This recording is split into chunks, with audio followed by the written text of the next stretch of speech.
Hello. Greetings, everyone. What is up? Good afternoon. Okay. Good evening to the Europeans. Yes. Yeah. The Africans. A lot of moving parts. So yeah, podcast is released as of pretty much right now, and while dealing with that, we are starting right at the same time. So this is going to be a learning process. This is going to be a learning process because, yeah, noon is about the time that I'm able to get things going for the podcast release, and this back to back with that creates big stress, and I should probably change things more in a better way to deal with that, because if things go wrong like they just did, then we might have no wiggle room. So not much time to fuck around too. Yeah, so like basically I after changing out and reseating the video card and doing a little dust clear and everything of the inside of the PC and all that, seeing some little twinkles going on. I'm seeing some GPU error, some pixel lines are flickering and then they go away. So I don't know if we're going to run into another crash or not, but I have the backup plan in place, which is the Steam machine is going with the game as well. So if things go wrong, we're going to need to just take a second, switch over, and load the game up on that instead. And yeah, in the meantime, I'm going to keep seeing what's going on with this card. I really hope it's not like I have to reapply thermal paste or something like that, because that's step 2. If step 1 of a GPU error is reseating doesn't work, then step 2 is like, all right, pull it open and potentially do that type of thing and do an extra little clean or so. I've seen you never have to do that. I've seen people discussing doing that, and I've seen people describing that as a potential solution to some issues when talking about problems they've been having with their cards. So we'll see. Of course, the other thing is to just get a brand new card entirely and slap it in there. But yes, all that is happening. So we'll keep an eye on it. Hopefully it's good. In any case, let's see, how's it going? We have a couple things. Have you how's your week? Did you get a chance to look at anything interesting? Yasmin? I did not put Street Fighter 6. I played a little bit of Avatar, tried some trials with like maybe 60% of the cast, surprised to see that like some trials are actually pretty hard. That was impressive. Yes. Yeah. And the discourse online is very interesting. People are having fun. Seems like they're desperately waiting for ranked and proper lobbies and stuff. I think they did a really good thing there was a good decision with those trials to make it like the first couple trials are all there's the easy, intermediate, and then advanced, and then there's the trials that are groove specific. Right. The experts one, yeah, because like because I can understand Jeff not making 3 sets of trials per character. That would be insane. But I do like the idea of like making sure you show off each of them and why you think they're all viable, because at the very least, like when a developer creates these 3 modes, they must in their brain, even though we're not assuming perfect balance, you must assume that like relatively they consider one to be as strong as the other when the costs outweigh the benefits, right? So you want to kind of show that off through your combo system. So yeah, I like that they have 3 specific modes that they show off in that trial as well. Really, I haven't played any matches online. I just went and labbed with Kyoshi to see what she could do and to get a feel for like what her strings are and stuff. And yeah, she's super cool. Very, very interesting and just different, because her resources are the complete opposite of the rest of the game. You know, with the flow stuff. Or? Yeah, she doesn't build meter and spend it like a normal character. She spends her flow to do everything, and she spends her key to do everything, and like you're actually just working backwards in a way. Okay. Your normal moves are all expensive. Yeah. You know, and like the idea is you do enough damage that you shouldn't fuck up. It's like a Nago Ryuki situation. Again, okay. It's a bit of that where she does a lot of damage, but it costs a lot of resources to do those things. And if you run out of them, and then you're shit out of luck, you know. And she has a hard time mixing, in especially when she has no flow, you know. Well, it's a good thing she has a hard time mixing. Holy crap! She touches you and you lose this much life. Oh, like, oh damn, okay, that's real. Who did you look at? I messed with Azula a little bit and try to like mess with both stances to the point where I'm wondering, like, are people gonna play both stances or are they gonna choose one? You know, because you can be like focused or Fire Lord. Yeah. So I think people are gonna choose one. Yeah. I think cool people are gonna go for both. Yeah. First for the stream. Yeah. But I think competitively, they're gonna pick one and stay consistent. Mm-hmm. You know, because obviously, like, that's different matchups. Yeah, you have different solutions, and you're playing two different characters. Really, I think people are going to, you know, like if you had Ryu that turns into evil Ryu, or turns into Kage on round 2, mid-round, would you actually main that? It would be interesting. It would be cool, but would you main that competitively? Probably not. But for fun, it would be dope as hell to see that. Yeah. Is one stance considered better than the other? I think so. I think people. Okay, well, right now I don't know, but it does seem like people do crazier shit with her, in Fire Lord, right? It feels like that's the one where everyone's just going nuts, doing all the insane combos, and just getting up in your ass consistently. Okay. So I think that's the one that appears to be the fave. Okay, yeah. I think the focus one is the one with all the just frames, where you have to like do stab and tap again and perfectly charge the 6H. Yeah, Fire Lord's easier, but and crazier, but you just, you know, it has some of those mobility downsides where she can't double air dash at you, you know, and things. Whereas when you're focused, you can actually zone them out.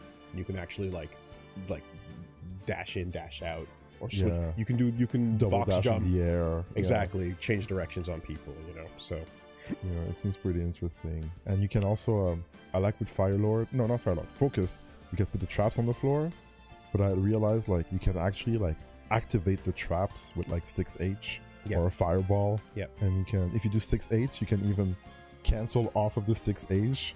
So let's say you have like 2 traps and they're full screen, you can go in. And it counts as a hit, so you can jump cancel or do anything you otherwise would. Oh, okay, there's sauce. Yeah. There's sauce. The whole game is sauce. It's like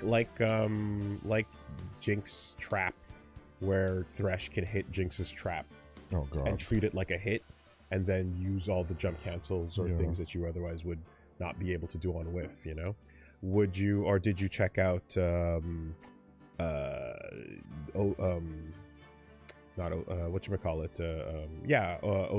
or Ozai I didn't touch yet. Or the other dude, Zahir I touched. Yeah, Zahir is he's sick. He's really sick. This is kind of weird, but I haven't been checking him out or looking too much at him because I'm like, I want to get there. Oh, you want to get to the part where you see him? So I see he's got a lot of flying and airbending, and I see he's got his three assists that come out and do stuff for him. But I haven't gone too hard into his kit or labbing with him because I kind of don't want to know. Don't want to see it. But it's in the game, it is what it is. It's in the game. It's really cool. Anyway, yeah. So I see a lot of people talking about him and doing stuff with him and flying and going crazy. He seems to be another really strong character. Did you try the Aang or the Aang Avatar Aang? Yeah, Aaron. I did just go see their move list. Yeah. And yeah, they do feel like they do feel like addition characters. Like those move lists are not as complete as they are for the others, you know. But it's weird to say that because the move list of every character in this game is the most complete a 2D move list has been in a long time. Tekken move lists are obviously super long and nuts, but they don't give you a lot of information like that. Oh, for sure. Yeah. But I just mean 2D fighting games. I feel like, especially recently, your character will have like 4 moves, 5 special thing going on. You know, Strive, 6. Yeah. Right. Obviously Dragon Ball. When you look at the move list in Avatar, it's like each character has like 10 moves. Yeah, the moves, a few command normals here and there, stuff, the flow stuff, the critical hits. There's a lot. Yeah. So, by comparison to the other characters in that game with a big list, I would say that the Avatar Aang and Evil Korra are... Oh, Nora Jones. What? They call her Nora because it's Nightmare Korra. So I'm like, oh, Nora Jones. Okay. Sure. Sure. Let's see what we can get going. I told everybody about when Marvel 3 came out. A couple people were trying to get KFC going as a way of saying X Factor cancels. And that shit just did not catch on. Dog. And it was like, oh yeah, almost try to be clever with it, and it just didn't. No, it didn't take. It wasn't fair. And you're like, what about? Oh yeah, exactly. What about the slang that never catches on? Right. So, let's see, Nora Jones. You Nora, say? I say people say Nora, just Nora. All just right. Nora. Well, in any case, yeah, Nightmare Korra and Avatar Aang. I took a look and I just saw that their move lists were way shorter than the other characters are. Yeah. So they feel like quicker additions, you know. Not to mention it's the kind of game where different buttons might do different things. But in that case they're kind of like just slight variations as opposed to full-on move variations, you know. Yeah. Like when you pick up Zuko, like each button does like completely different things in a lot of those stances and a lot of those a lot of those inputs. Like he does like the lunge forward combo Rekka situation is like modifications of the same move, but a lot of the other moves, each button does a completely different thing. Okay. Which is a certain style of 2D game. Yeah. And KOF does that, for example. KOF does like Light does a completely different move from Heavy. Yeah. And those extra characters, they don't do that as well. Okay. So they definitely feel like addition characters, you know? But I think what's there is certainly enough to do some crazy shit, I'm sure. Yeah, they're threatening. I think Diaphone was playing Avatar Aang and doing some crazy stuff. And Nightmare Korra is doing like dash, cross up DP and stuff. And crazy stuff. Yeah. It is funny because with Nightmare Korra, if you saw the trailer for the new show that's coming out, 7 something. Anyway, if there's a new Avatar show coming out with the new girl that's there, and in the trailer for it, they flash past Korra for 2 seconds and talk about the destruction of that era. So whatever happens, what happened? They canonically are like, man, fuck Korra. Damn. According to the trailer there, so that's hilarious. Whatever that may mean, I guess I'll find out. It's very funny. Seven Havens. Yeah, it's very funny that they've officially slandered Korra. That's crazy. There has to be an explanation, please. Well, so everyone that finishes it has told me that, like, you basically fall on one of 2 camps. Pro-scub or anti-scub. You know? Okay. I've never seen people be like, man, fuck Aang. No, that never happens. I've never seen anyone say that. That never happens. Right? But there's a fuck Korra or nah, Korra's fine, you know, thing going on here. And so rough. That is rough. And that just tells me that, okay, some divisive decisions must get made, you know? The thing I heard the most at the time was the relationship stuff. That's what everyone was mainly getting heated over, because, like, there's some last minute swerves that nobody sees coming, and some cowardice on part of the studios or production or there's some story behind. They wanted to do something, but Nickelodeon was like, "No, hey, get that out of here." Yeah, but then I guess they did or didn't, or I don't know what the results are. But whatever the case is, it's not hard for me to like infer that like studios were afraid of the gay, so they probably did stupid shit involving that, and also I guess Korra like does some shit that makes everybody mad. So I'll find out. Anyways, what else was? Oh no, those 4 characters pretty much, and then Kyoshi. Yeah, we got to see all the others. Okay, cool. So not enough time to decide one way or the other how you're feeling. Yeah, right now I'm just touching the characters, seeing what they do. Okay. But yeah, Zahir and Azula seem pretty cool. Any eyes on Yasmin, or the new patch notes in Street Fighter 6? The patch note is interesting, as in they're moving stuff around, but people feel like it's a nothing burger, I think.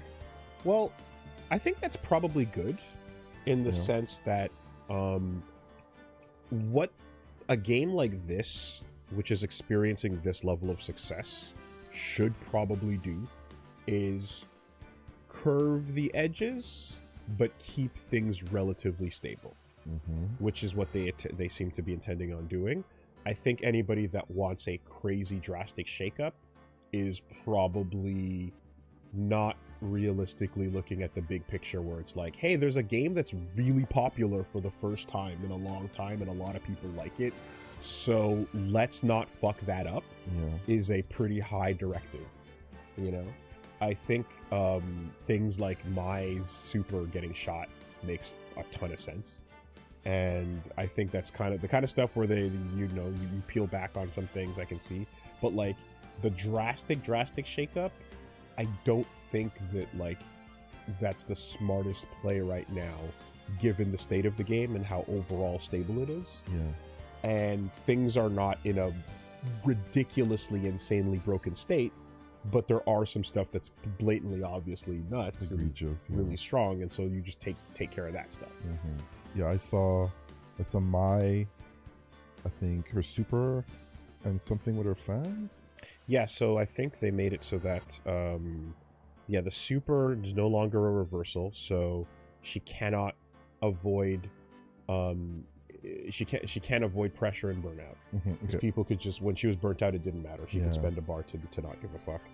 All right. And I saw the OD Ryenbu mid-screen doesn't combo to level 1 anymore.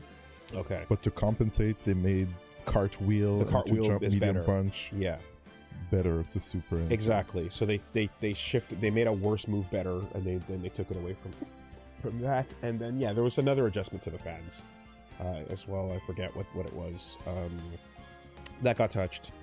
Blanca back medium kick got touched. Yeah, that was necessary. Right. Sure. I'm surprised. Yeah, that's surprising. No mention of Blanca level 2. No level, like, no touch to level 2. This is good. Yeah. Yeah. They want to touch the other stuff. Yeah. So they took that away, and they also changed some stuff about 6 HP. What was it? There's a change to 6 HP that was made. Maybe some hitbox thing. Some adjustment. I forget. Yeah. But overall, the main thing is they took that button, right? Ed as well. Ed got that flicker charge. Before it would pull you in, you'd be plus. Now it's like slightly dragged in front. Ed, yeah. Put the fries in the bag, buddy. I think so. It's like you're not manager of this McDonald's anymore. And these are the types of things that I'm like, yeah, that's reasonable. Yeah, that all seems reasonable, right? Like even with Blank, I'm like, I ain't mad about that. That's fine, right? And then in terms of giving people stuff, obviously Manon, right? Manon got a few things. Manon got more than a few things. She got a lot of things, and like people are going like, oh, the Manon players are actually like. Now the Manon players are going to be upset because they're like, I don't have an excuse anymore. oh, look at that. Fucking clowns. But no. The Manon got a lot of stuff. Did Sagat get buffed? They didn't touch medium punch. They scaled on crouching medium punch, but then they made like tiger knee I guess or something. by virtue of not buttons. getting pulled down, then yes, I Yeah. suppose so. I saw some replays of high level fucking EWC with just elbow, Yeah. elbow, high level play, and it was like, okay, yeah. So Sagat is buffed by virtue of being the same. And I want to say, Kimberly got 3 cans, okay, and they buffed her standing medium kick. okay. We also saw Marissa get a couple things. The big thing was the stupidest thing about her kit finally addressed is medium punch. When you jump out of it, Yes, now there's no flip out. it's so insane that would happen to her. That's scary. Because it's like you want her to do this particular move string, and then people naturally just jump sometimes. Out. Yeah, and then you get punish counter fucking rocked. Yeah. For doing what the character wants you to do. Now she can actually like lock you down better than before. Yes, so she gets that. Yeah. And the forward heavy kick, I think the knee. Yeah. Now is better. Yeah, it is. And the same thing, better not better frame data on hitting the Superman punch. Right. To get some Oki pressure afterwards. But all that is these are the same types of adjustments they've been giving her the entire time. What they clearly don't believe in is giving her damage, or making her damage be a standout staple of her character anymore. Like, the time has passed for them to go, yeah, she's supposed to be a scary damage strong character. That was only the beginning of the game. Now everyone else outclasses it, and they don't really seem to care about that part. So that sucks, but oh well. Yeah, I mean, I feel like damage is still a thing. It's just not as crazy as before. And now that she can like lock you down even better than before, that damage is still the same, but it's more potent because you're trapped. You're there now, you know? I suppose. I guess I just think about like who else can do similar damage for less effort. Yeah. And everyone. And there are a couple in the game that can do that. Everyone since Bipson. Yeah, but can she do that, she still hurts. She still hurts. And now she's scary. You know? Well, nobody's scared of her. So I. Yeah. Okay. No, that's past. But whatever. Like, in any case, though, I this is the kind of stuff where I'm like, okay, this after this much time, you get this kind of touch, and it shows you intent with what they want to do with the game long term. So, but I did just mess around with Yasmin in training mode for a bit there, and she's really not what I was expecting. Okay. She's very straightforward in that nothing her like what you see in the trailer kind of implies like you're gonna get a bunch of like knife mixes up front, stab, but it's actually not that much. It's not that much, really. She's got some stubby buttons. She's got some very straightforward confirms and rush down situations. Crouching medium kick, drive rush, do the whole thing. And she's got some situations that are plus. Okay. So, I overall like pretty tame character, nothing insanely scary about her.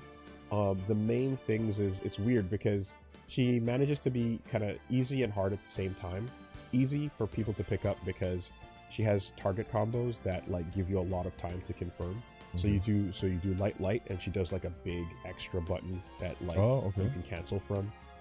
And medium, same thing, right? So you get a nice big confirm window there. But to do stuff off of her heavy punch, it's like Jamie, right? So you know how Jamie goes like 1, 2, 3. Yeah. So she does that, but you can only cancel the second hit, not the third. Okay. So you have to be really good on your. Well, beginners might have trouble and are having trouble with like canceling on the second of the 3 hits. I see. You got to get the sec. That's how you got to do it. So you can't just like wait for the hit to complete and then do the next thing or so. Right? Okay, so it's kind of like a button with a good cancel window on it. Yeah. Okay. Or it's a tight cancel window. Actually, it's not a good cancel window. It's tighter than you want it. It's tight, but because it's like ta-ta, you have like all this time to hit confirm. Like if you do like Ryu standing heavy punch, it's like pow, and you can see if it hits or not and do the cancel for the heavies in this game. Yes, but the rhythm of the hit is like tight, loose. Yeah. And the third hit being loose is where you cannot cancel. Yeah. You understand? So it actually makes it deceptively smaller. Okay. Oh, okay. Is the best way I can describe it. But that being said, it's interesting. And then you also have like some really tight windows for like every time you do her like DP or any of her other stuff, you gotta like, cancel that second one. And something you're gonna hate is like she's got to do down inputs a lot for the big boomerang. I see. Yeah. But in any case, though, cool character, cool as fuck. Just move list wise, like not so nuts, not that crazy, pretty tame, and as a result, probably not gonna be that big of a shakeup in terms of like tier list or anything. She has cross ups and stuff. She's got jumping medium kick and jumping leg kick. Does she have like a rapid slash? It's not rapid slash. It's not a rapid slash? It's not a rapid slash. Okay. You block it in front. Okay. Demon Flip has a cross up too. Okay. Yeah. Right. Yeah. I'm surprised that Ryu, they were like, hey, have a treat. We're gonna make something better with you. For heavy punch leaves you closer. Yeah, I didn't read the list, but I see a lot of people going, why are they making Ryu better? Grandpa was strong enough. And I'm like, I don't know, actually. Yeah. Why are they making Ryu better? We need the young kids to get in there and go to Capcom Cup, that's why. Karate Man is doing it. Okay. Ken got buffed too as well, right? Yeah, and Ken is always a character that gets like something, and all the Ken players are either like, this sucks, or oh, this is kind of okay, say nothing. But I saw a lot of people complaining that there was something, but oh yeah, the step kick. They did a change to the step kick, and they were like, oh, it's different, we can't do as much as before, he has less frame advantage, we don't get counter hit confirms.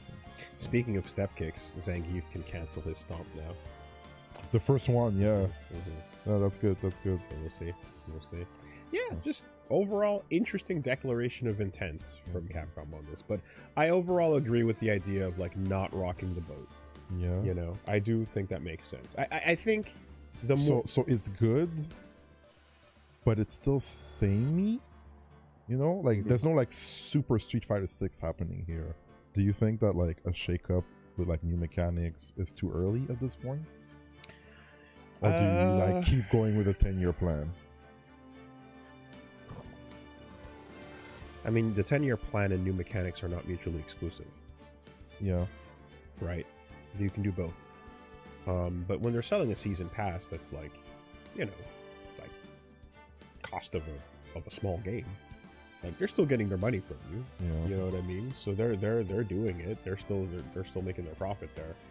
I feel like shaking things up is probably for the better. A new mechanic would probably be exciting for people.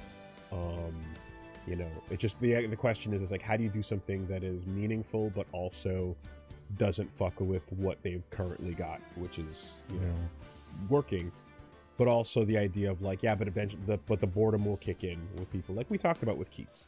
It's a weird situation to be in where the shakeup is desired not out of an extreme sense of unfairness, but because people want to have excitement, spice up the relationship, as opposed to like something went wrong.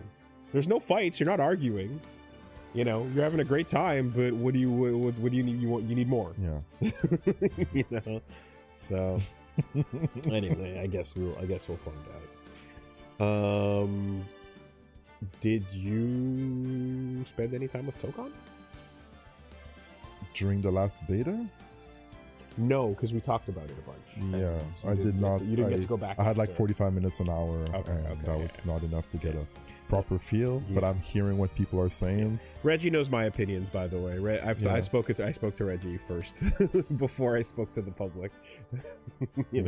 I was like, damn, but what about this? And what about that? And you were like, no, but this is not what I'm looking for. Right. Well, so but I mean, based on the questions, though, I'm assuming that like there's some shit that you saw that I guess looks cool. Absolutely, yeah. Like Remember the first time we played the beta and it was at the same time as the Avatar beta, and I was just like, forget about it. Yep. I don't care at all. Yep. And like Jimmy Bones was getting hype, and I was like, man, you know, hype. Shut the fuck up. Like, come on, man. Like, play something else. And then they started listening to the players. Okay, we're gonna change this, change that. It's gonna try to feel better, different assists, different everything. All right, cool. The last beta comes, and I didn't get to play it, but I saw some cool things, and I'm like, oh, this actually looks visually cool. Yeah. Right? It is objectively better. It's objectively better. So I'm like, I kind of want to get back in and try to do things in it. So what can you do? Okay, well, you can't call assists all the time, but you can do stuff with the tags. And if it's intended to be that way, then maybe they want you to play a certain way. But the question is that a fun way to play the game? Yeah. Yeah. I think maybe it's not a game that's about assists, but it's about combining tagging and assists and doing things. And maybe that's where they want the fun to be. So if you're expecting something else, then maybe that's where the conflict is. Mm-hmm. That's how I see things. I saw some cool looking combos, and I think later on in the beta we were seeing combos that were not like ABC, ABC, call assist, ABC, ABC, call assist. No, it was like do a move, trigger some effect, do a tag here, get a mix because the tag is doing the thing, and then so maybe it's just the flow that we need to like uncover and get used to and play a little bit more, and then it's gonna be like, okay, what they're presenting might be fun, might be good, might have something to dig in. But yeah, I guess time will tell. Time will tell. I'm trying to be optimistic. I'm actually optimistic. I think it's gonna be cool, and I hope it's gonna feel good to play. But yeah, like, but you got to get hands on it. You got to get hands on it. That's the thing. Yeah. I mean, I can say that. Yeah, I mean, I've shared my opinions, and overall, I think that like they are trying to do something different, and it is clear that their intent is not at all the previous tag games' intent, and that's again totally fine.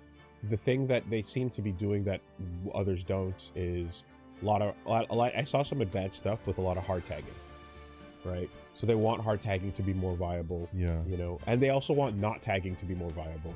But to the actually, point where like the tag button at the beginning, people were like, "Why is there a tag button? Like, what's the point of it?" And then people were like, "Oh no, you can do like special and tag, and then do some." I guess Blast Blue cross tag battle. Like, I've never really played the game, but I guess that's how it works. You know, so you're used to, yeah, you're used to games where raw tagging is very risky. So in this case, because it's less risky, that's going to become more of a thing, you know. And again, the idea of like not tagging if you don't want to as well. But as previously discussed, like not tagging is going to be it's gonna be easier to learn the game that way, but you're gonna get whooped. You're missing out on stuff. You're gonna get whooped by people who are tagging a bunch on you, because there's a bunch of shit you cannot do by not tagging. So even though it's easier to learn the game with the one character, you're gonna hit a wall where it'll be like you're not able to do the stuff that the game affords you by learning multiple, you know, or at least more than one. But yeah, that being said, you know, I think too that like there's an overall feeling of like it's not that I want it to be Marvel or 2XKO or any other previous tag fighter that existed in a way that is like, please copy the things I already know. It's just I'm always approaching things within their own framework, and you know, when it comes to games being slow and or not as free-flowing as I want them to be, let's not forget that one of my favorite fighting games of all time is Samurai Showdown, the slowest, you know. But it's like how it feels when it goes about that stuff is what makes a difference to me. And I had enough moments of like feeling handcuffed in a way that like just left a negative impression. You're trying to do more than the game was letting you. Yeah, I think that like it's not just that I'm doing it because everything else lets me do it. It's like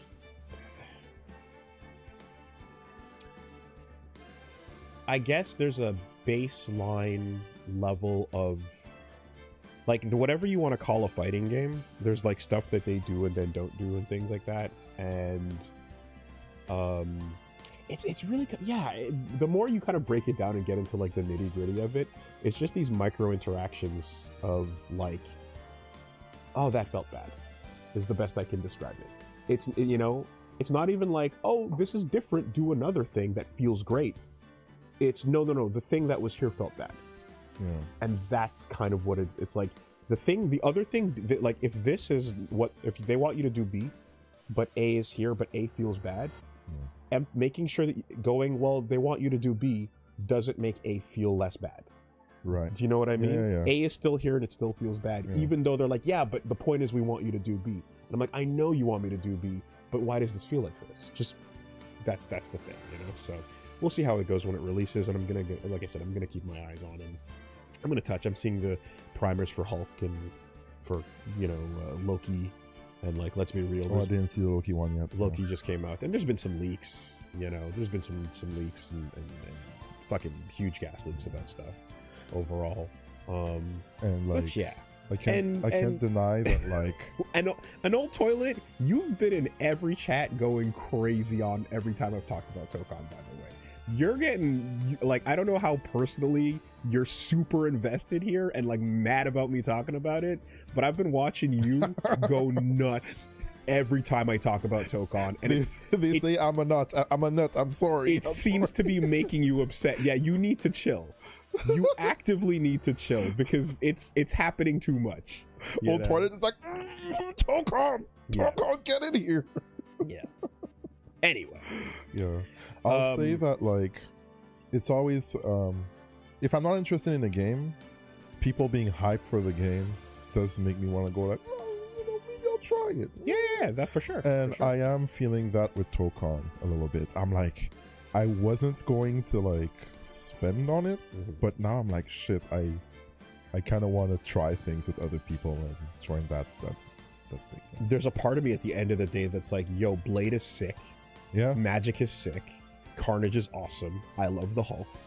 I want these characters to do cool shit, and I'm gonna try to make that happen, regardless. You know. I just want to play games with my friends. That's all. I think that's it. But yeah. I think I'm most interested. I'm definitely like I've talked about this on the podcast. I've talked about it in multiple places and stuff. So it's come up a bunch. I'm definitely most interested to talk to you about it because I think you and I are like looking at these games from the same relative perch, you know. And I think like you understand what I like and I understand what you like. So like I almost like want to see if you can understand or like help me see something, you know, a little bit.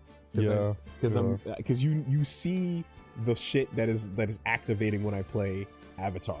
And why that's exciting. I don't have to explain that to you. Absolutely. You know, but I want to see if you can see why kids love the taste of Cinnamon Toast Crunch. Like I kind of need that perspective when you get a shot at it. No, so. I absolutely feel you. Like it's kind of like when I played Melee and then they released like everything after, and sometimes like I'm like, I feel like I should be able to move over there, but I can't. The game is holding me back, you know. And it's like, how much will you get used to it? You need to find the reasons to get used to it, you know? What I will say is, though, they definitely did a good job, like, winning over people that were really fucking down on that first showing, because that first showing was whack, you know? And... First showing, I'm like, get the shit out, put Avatar on, like... Yeah. But even back at the first showing, there was a certain level of, like... But it looks cool, though. Yeah. Isn't that enough? That, like, had to get, like, kind of like, no, it does look cool. The first showing, I was like, this looks pretty, but looking at it, even the combo structures looked like shit to me. But now it's like, okay, there's more to do. There's more unknown. There's more appeal of the void. You know? Yeah, but it definitely feels like this is an experiment at, you know, trying to reintroduce fighting games, right? This is another type of like, okay, can we do it again, right? Can we try something new, different? Can we not scare people away? Can we stop scaring the hose, you know, and approach with a lot of hopefully inviting things in place? Like that much is clear. There's that part of me that like,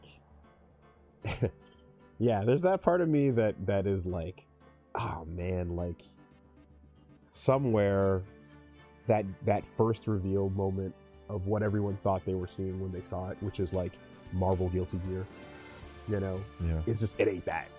It ain't that, you know? But like, that's okay. That's okay. Yeah. Anyways, I think there's gonna be a lot of talking about Tokon in the coming weeks for sure. Sophia Amora Veritas, how you doing? My objections are sharp, crisp, and spoken from the chest. Indeed. An old toilet. Let's get back in with the Prime sub. Thank you very much. Japupu. European viewers are very happy for the new stream timings. So yeah, last time we played FF14, there was a special thing going on where for every gift sub, people would get their unicorn mount.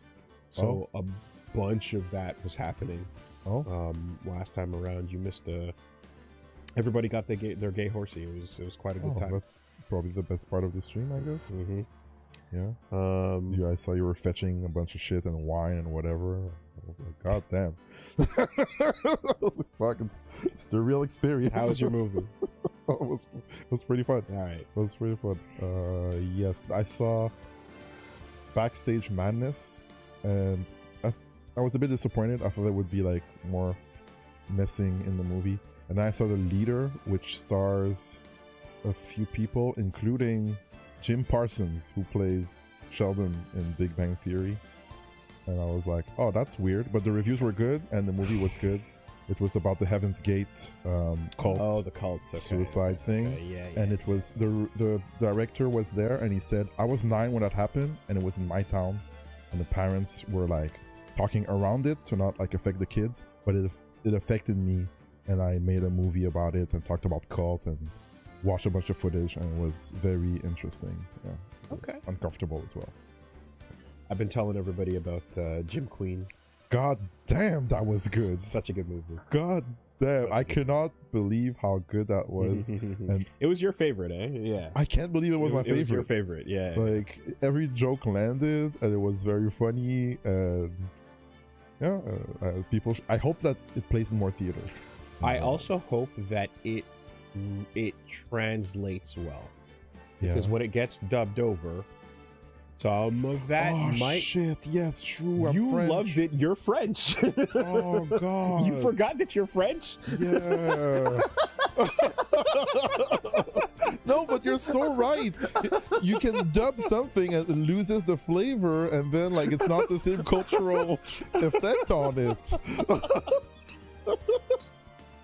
Oh, the disappointment. My man's forgot he was French, bro. Wait, I was French the whole time? What? Oh God, that hit. That's fucking hilarious. Yeah, we're out here reading subtitles, man. You know? Yeah. Especially when like the jokes are a mile a minute. Yes. Right? I'm definitely like, okay, no, I'm just down here. I'm listening, but I'm down here. Yeah. You know? That translation is going to make a big difference as to whether it lands or not. I hope they do a good job. Because that can make or break an experience. So far, I mean, I will say that like the subtitles were great.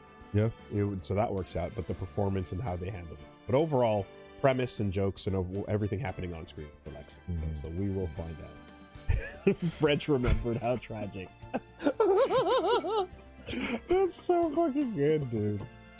Oh wait. Yeah. Your brain had to go like. Yeah. I'm like, 10 minutes. Wait a minute. Dans secondes là. Hey, whoa, hey. Hein? Je suis français. Oh putain. Sirius Bichon, how you doing? Thank you for the bits. Appreciate the support. Hey, Wilson Reg, if you still have Mystery Yearnings, The Mermaid Mask just dropped, and it's fully voiced, packed with puzzles, and ends strong. Duly noted. Yeah, it looks like a couple interesting things just came out, actually.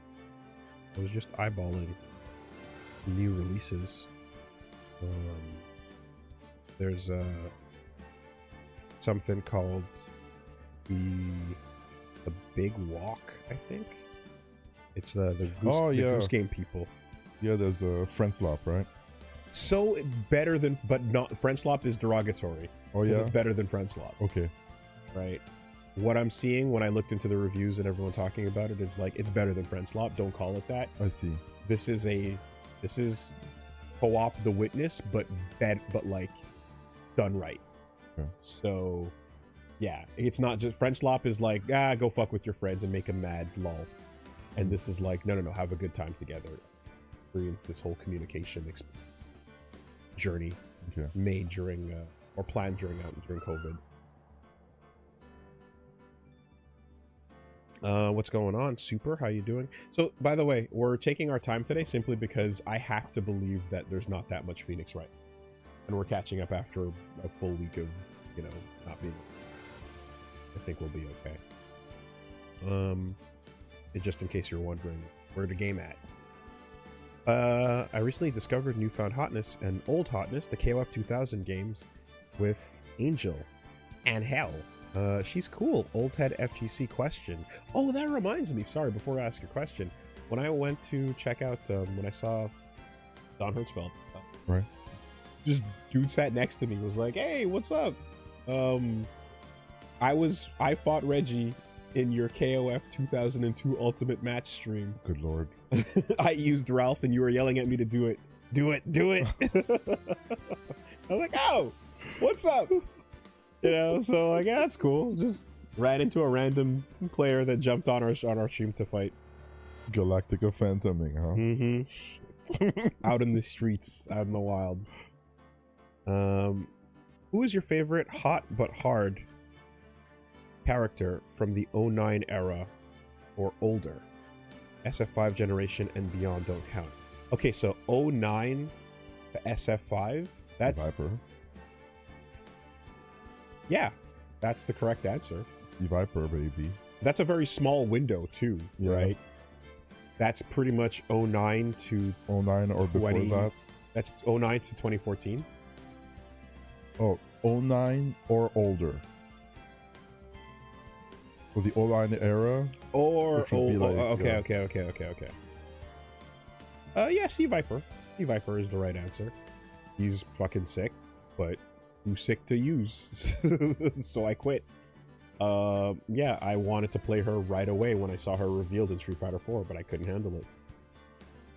That was like the first time I ever got filtered that hard by a character. Yeah. Right, like that was pretty brutal. Because even weirdos like, so Angel was strange, but like in the end she was too weird, but I was like, like that's fine. I don't need to main her. Yeah, okay. Right? Because her move list is super duper goofy. But like equally as goofy is Guy Tendo from King of Fighters 11. And I fucking learned that moveset anyway. And it's very similar in that it's a bunch of like directional Tekken normals in a 2D fighter. You know, like 3K, 4K, 6, 3, 1, like one input, one string, up, back, down, forward, left. It's crazy. Okay.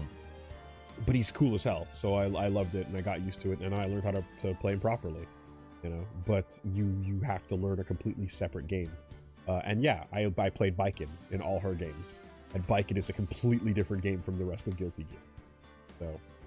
So, those are my answers for sure. I don't think Laura is that different. She's got a lot of good stuff, but she's got the best of what everybody ought to have. Right? I don't think Laura's like playing a different game. Laura? Like SF5 Laura? Yeah. Laura's like... It's not hard. Laura's like, I'm in your face and I can make you guess or I can hit you and the strike throw is forever. And everybody has a strike throw, but hers is just fucking incredible. Also, here's a slow fireball to cover me. You know? Like, that is amazing. She just has the best tools. So, yeah. Ozrabbit, how you doing? Hey guys, looking forward to hopefully seeing the end of this case. May luck be with you. If you don't mind a side question, Woolie, you brought up seeing the key art of Bastion from Evercold stuff. And I was curious if you ever saw art of other jobs. No, I guess I haven't. I was not interested enough to go look at the other character art from Final Fantasy. yeah, that's gonna be a no from me, dog. Over on YouTube, how we doing? Long time no see. S.A. Veritas, how you doing, Sophia? I'm kinda asking to be crucified here, but screw it. Sophia is hitting on both sides. That's crazy. Left-right mix-up. I'm an ex-Aang hater. I felt like his Book 3 character arc was profoundly unsatisfying. The movie fixed that for me with his new character. Interesting. Interesting. Okay. I think I don't agree with all of Aang's choices, but I understand why he made them, you know? And I liked when he was kind of forced to examine being a pacifist. You know, I thought that was really, really interesting. I thought, like, he had good moments of like, trying to figure that part out. It's been a while since I've seen it, but I remember not... I remember not feeling too confused by, like, his logic. The overall thing just being like, you know, he doesn't want to go harder than the ideal world he wants to live in. But sometimes the world can, you know, force harder situations out of you and harder answers out of you, which is why Kyoshi's there to do that shit, and he's like, okay, enough, I don't want to hear it. But I think the best thing about Aang is that, like, he has that struggle, and what I like is, like, okay, I am totally on board for a character who sees the world that way. You know, whether you're talking about the, like, the no-kill Batman rule, the no-kill Superman rule, whatever. The problem I have is when the universe aligns itself to justify and make that always correct. So if the person's like, no, I never ever want to I think you should never take extreme actions, and I think you can forgive everybody, right? Like, okay, that's a viewpoint to take. Challenge that against the world. And the most interesting thing is when the world goes, nah, dog, it ain't gonna be like that. What are you gonna do? You know? But when the whole universe bends to be like, and in the end, yes, that was correct. You know, I hate that. I love it when they get to what they want, but maybe it's not necessarily the cleanest way. And when they have to come to these coming of age moments. Some of the best shit I saw regarding this happens not in the show at all, but with the books afterward. You know, in the Search and the Promise, there's some great moments where Aang has to fucking make hard decisions that a child like has to deal with. You know, one of the books is about how there was the Fire Nation occupied colonized a Earth Nation city, and they were at war for so long that, like, Fire Nation and Earth Nation, or the Firebenders and Earthbenders and such, just lived amongst each other, and clearly there was like two classes of people, and like now that that's all done with and the war's over, they're still living in this place, and it's like, okay, well, Fire Nation go that way, Earth Nation go that way. It's like, yeah, but like there are people who literally are like, I was born here. I don't know anything else. What are you talking about?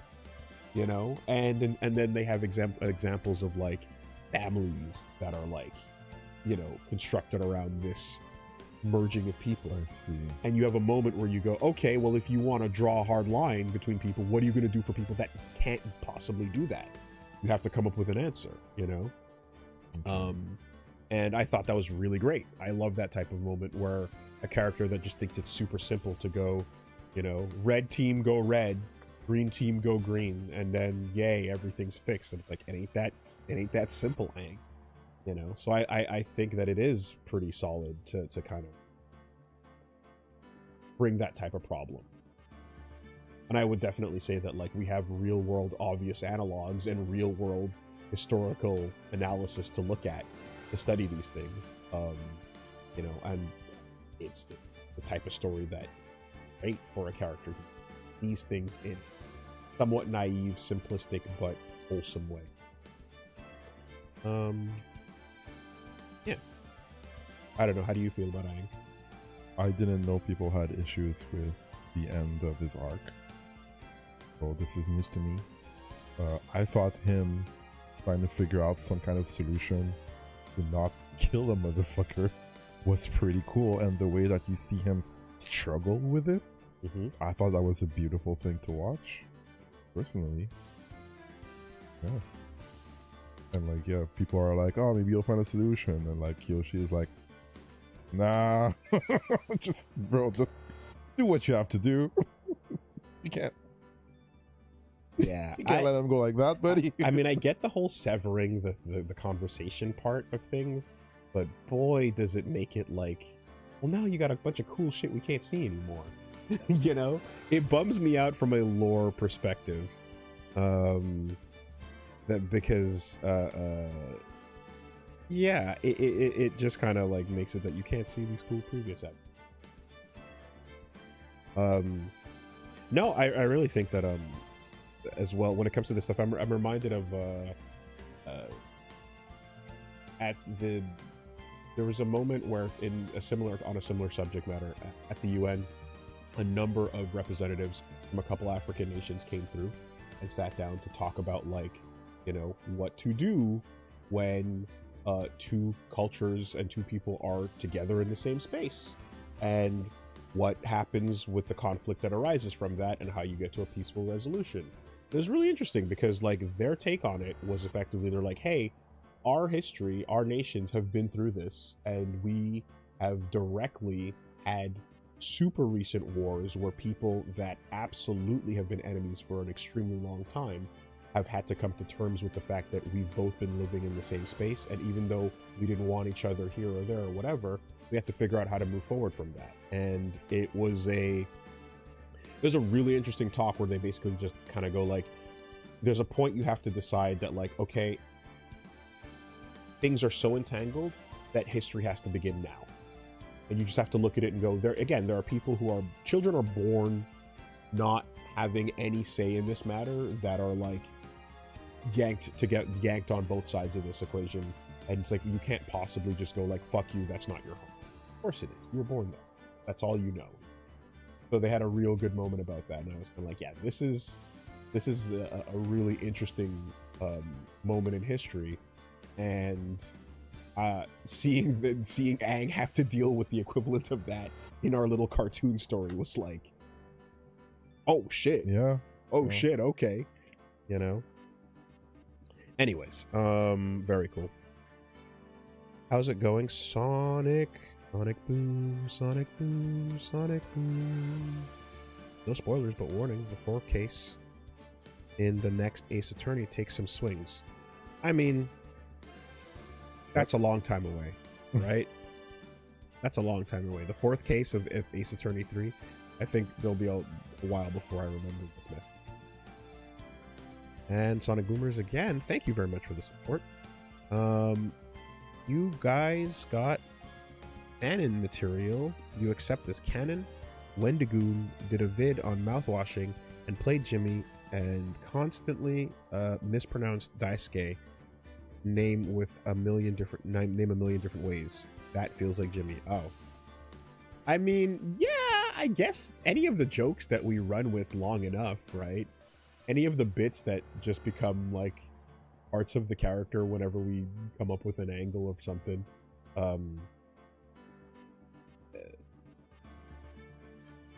I would say some of the accents we give the characters become the strongest fanon in our brains, you know. What I will say is, so far, none of that has backfired too hard. It might have done so maybe once or twice, but overall, like, you know, sometimes you make a call on what a character is like. Follow tends to.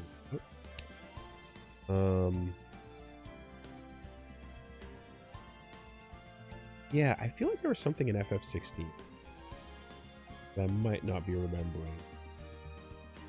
I think it might have been something about like the bearers or into. All right, that'll get moving. Fine. And see what we can do. Ace of turn.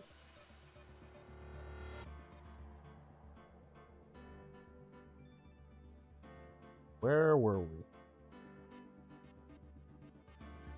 $1 million question.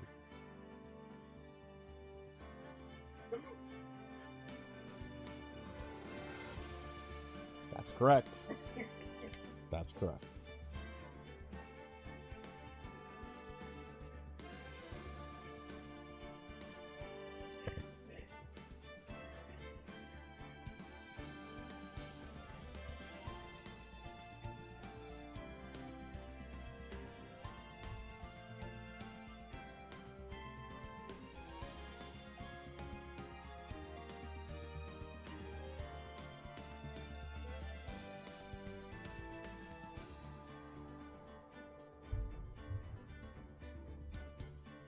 Whew.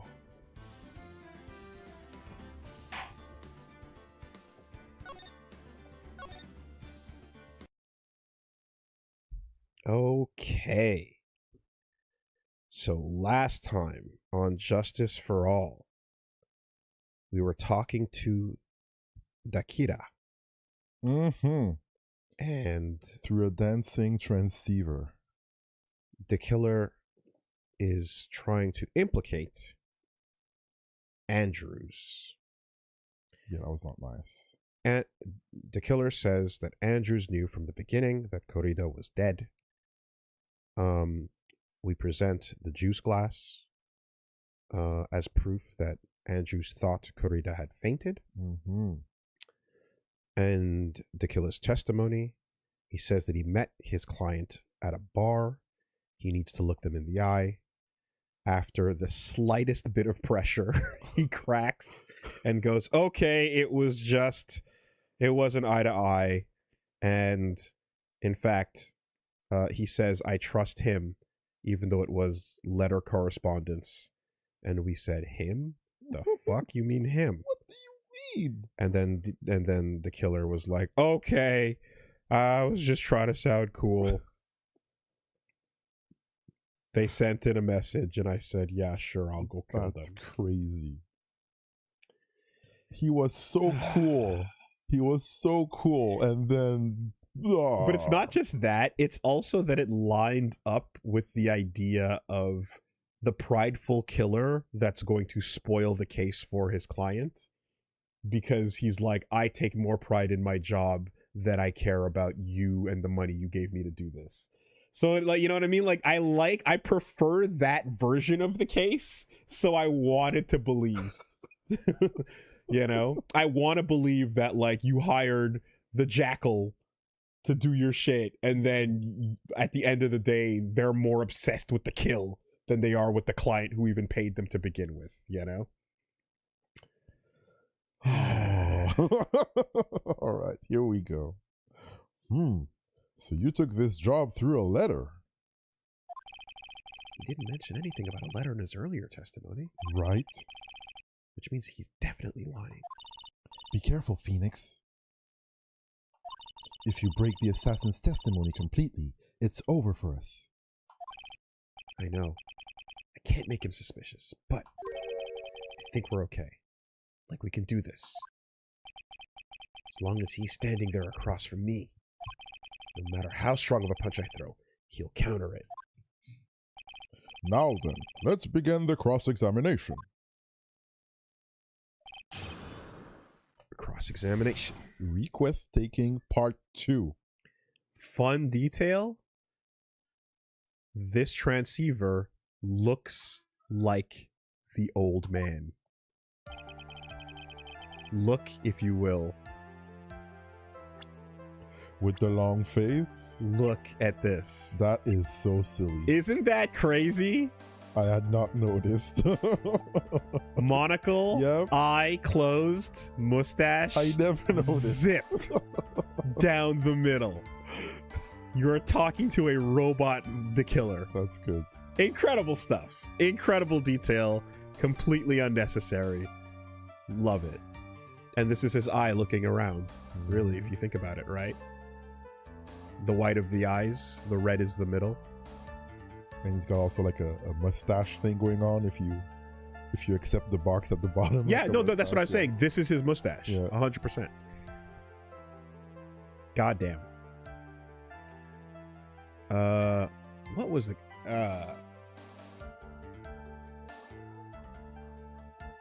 It was like kind of British and evil, right?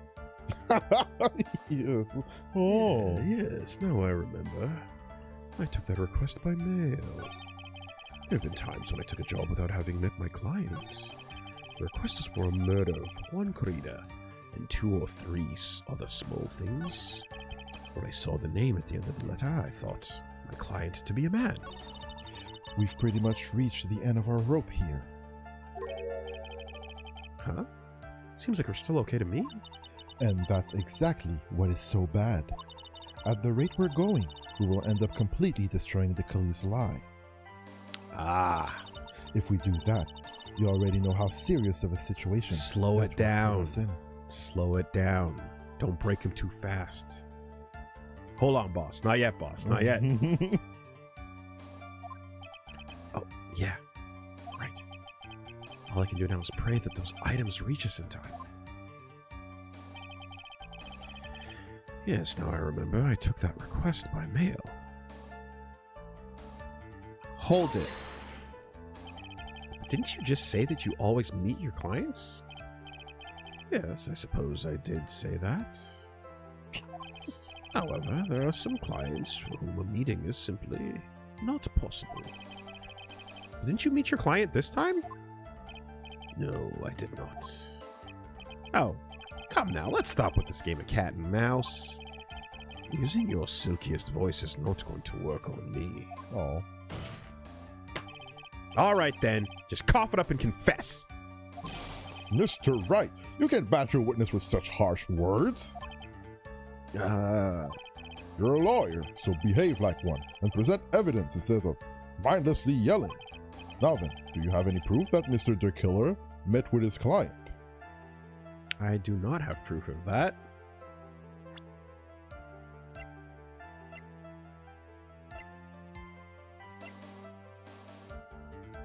There's no receipt for assassination.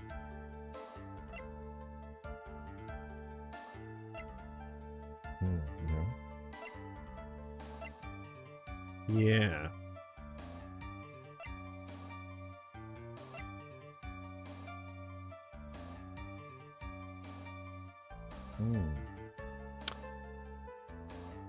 I mean, this doesn't... This was at the scene of the crime, so that's not necessarily the moment before. And there was that... Yeah. No, I don't think we do. I don't think we do. Oh, also, you know what's double fucked up about the suicide note? Oh. So, if it was completely written by Juan, as we discovered, like it's just a fake note, it also shows that Juan knew what was happening already to Celeste and kept that under wraps regardless, because he wrote about it in the letter afterwards, and it was shit that was really happening that Matt did to her. Yeah. So he already had that data.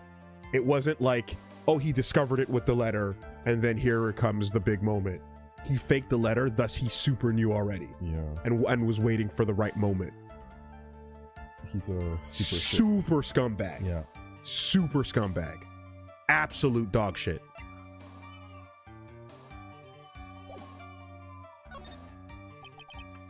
Sorry, Your Honor. Unfortunately, I don't have any proof.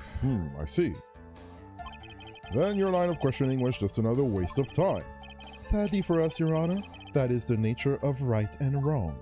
There have been times when I took a job without having met my clients. Hold it. And why could you not meet with certain clients?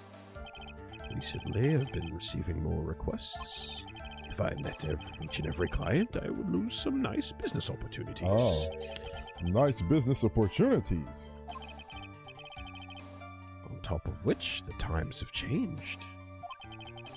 It is now the age of information and computers, correct? Well, I have joined the times and now take requests via electronic mail. Electronic mail. Do you have to mail that in a special insulated envelope? Go to a fucking form and fill it out. Google Docs. Bruh. I'm very sorry. I despise the shortening of words. What I meant by electronic mail is what is commonly referred to as email. These emails. Ew. Emails? In a contest of mimicry, a judge would beat a parrot hands down. Anyway, so you took this job without having met your client. And? The request was for the murder of Juan Crida and 2 or 3 small other things. Hold it. 2 or 3 other things? Yes.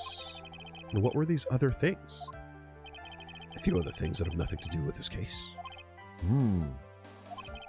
What should I do? Should I let him slide with that? You gonna let that slide? It'd be really bad if I pushed his buttons the wrong way and he got mad. I want to push it, though. I want to push it. Whether or not they're related to this case is for the court to decide. Mr. Attorney. Uh-oh. Yes? Everything I've said from the beginning has been nothing but beneficial to your client. Which is why I wonder what is pushing you to continue this cross-examination. Could it be that you are planning to betray your own client? That's... I smell the stench of a backstabber. And should you turn out to be one? Wait. Oh, shit, this is looking really bad. I shouldn't press my luck. Alright, I gotta think. Is this worth pursuing? Ho! Let it go. The killer sounds like one sharp man. I should try to find a better way to do this without making him suspicious. Let's continue with the testimony. Witness, if you please. Damn. Yo, Drop the cards. Yo. Warning. When I saw the name at the end of the letter, I thought my client to be a man. Let's go back to that and do the denial.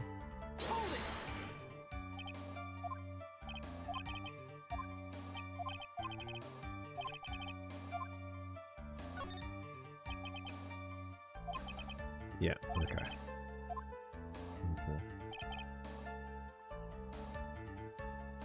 Hold it. So you're saying that you never saw your client's face? Not even once? I did. Once. It was when I went to give my client the figurine. Yes, I see. Miss Andrews was wearing a mask at the time. A mask? The nickel samurai mask, I'm guessing. Silliness. So now there's doubt as to who even came to the door. And we can't see the feet or the head. You just see the arm. And this isn't a photo, this is a memory moment. Mr. Wright, what do you have to say about this? Oh boy. Interesting. Still spinning. Do you have any problems with this piece of testimony?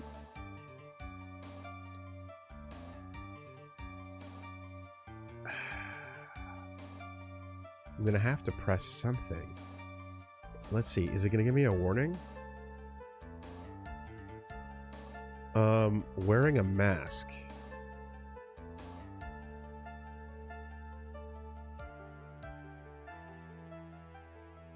Timeline of events. Timeline of events. Matt and Adrian are eating steak. 8 p.m. hits.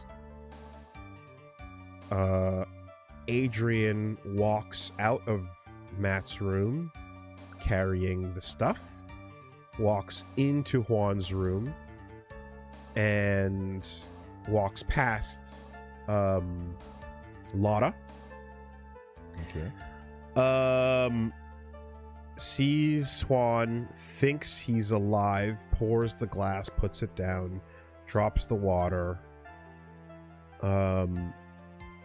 does the stabbing, opens up the guitar case, takes out the outfit, puts it on, walks out with the pants leg being too short. Okay. Is seen walking out by Lotta, who takes a photo. Right? Yeah. So, and then that's the end of her timeline. Right? I believe so. So, it would not make sense that she were wearing the outfit to receive the bear from him, because she only put it on after she walked into that room. Thus, it would have been Matt who was already wearing it for sure. Because the handoff happened well before the actual murder moment with Adrian walking into the room. The handoff of the bear to the samurai. Uh-huh. That was a moment that was observed by Powers. Yeah. Well before the actual outfit could have possibly ended up on Adrian. Okay, I see.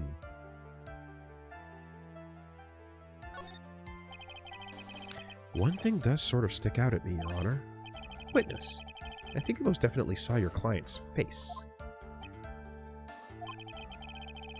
Let's recall Mr. Powers' testimony. Okay.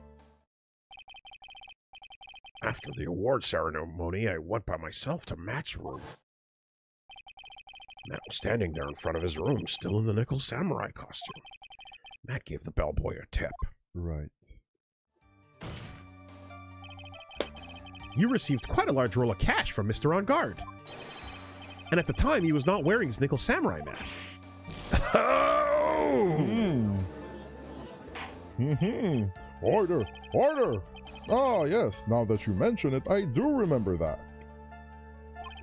Witness. Okay, well now, clearly. Yes, that night I did wander the floor as a bellboy. I received plenty of tips for carrying juice to various rooms. Is that so wrong? Side hustle. That a killer can't make a little coin on the side? Huh? The man who gave me that tip was not my client. He was probably just a very generous person.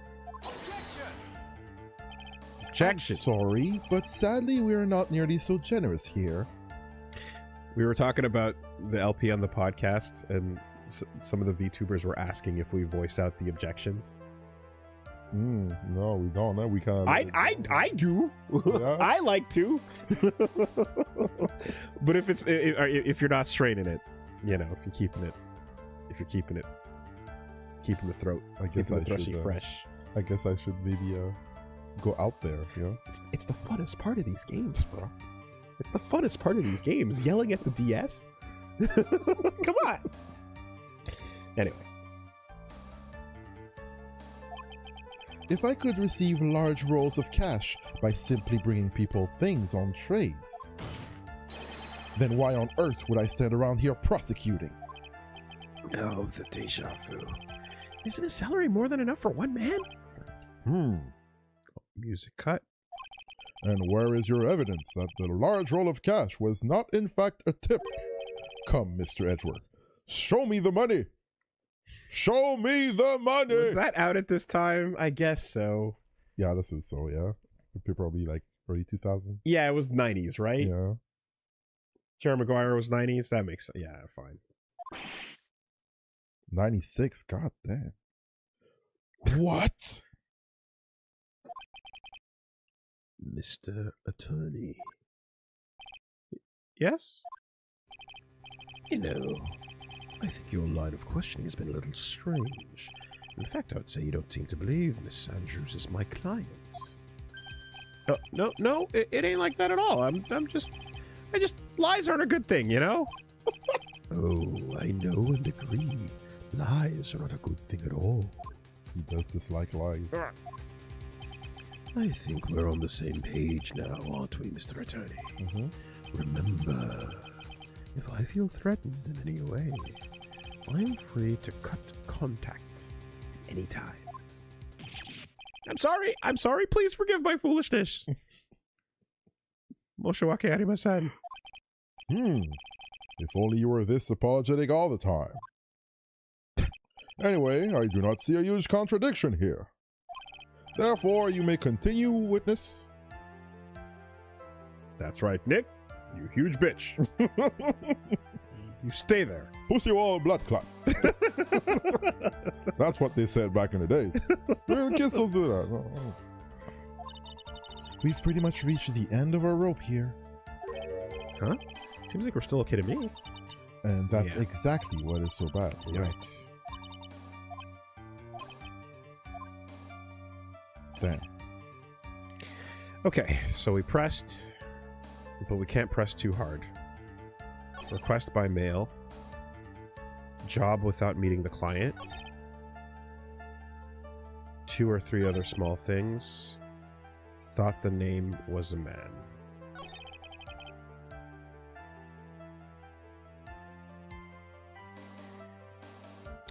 This is weird because it's like go hard but don't go too hard, but still find the right piece of evidence here. Unless this is another double press moment, which was confusing. That's part of the rules now. But was part of the rules. Yeah. Because it updates the testimony. Also there were branches. We did back down that. I backed down from the first branch, I think. Let me see. Because it gives you a chance to, it gives you some more information and then gives you a chance to back off, right? Yep.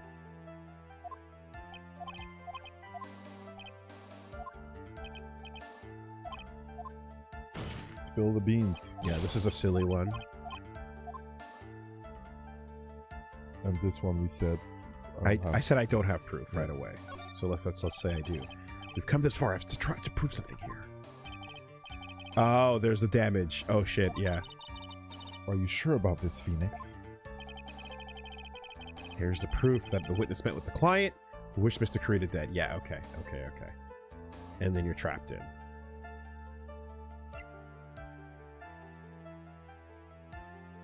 Yeah, this one was a trap.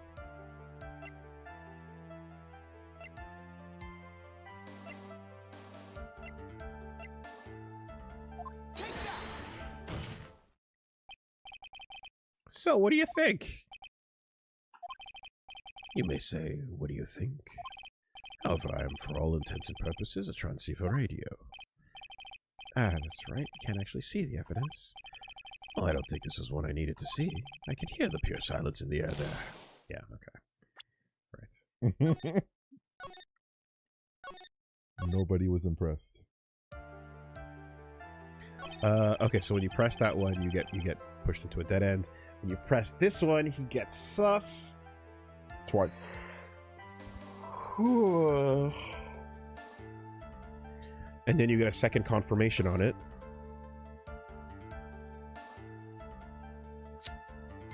It doesn't look like there's a regular event piece of evidence, so I think it's proceeding through the press. That seems to make more sense to me.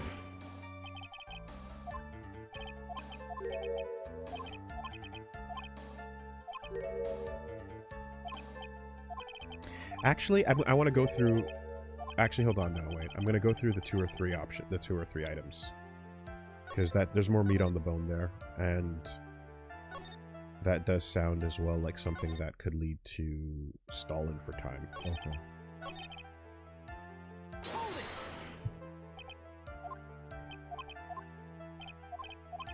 Nothing to do with this case. We press it further. He gets mad. Intimidation.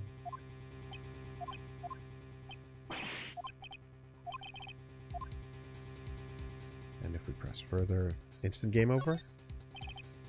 Witness, this is a very important matter. Please cooperate and tell us what these other jobs your client requested were. If it's truly that important, I suppose I don't have much choice. The bear figurine. The bear figurine? After the assassination of the target, I was to find that figurine. Alright, I think we got it. I was told that this job was just as important as the actual killing. Oh. And where was that figurine? It was inside Mr. Karida's suitcase. And then what did you do next? I handed it over to my client right away. You gave it to your client? Interesting. This information certainly sounds important to me. And of course they're both in the same room, aren't they?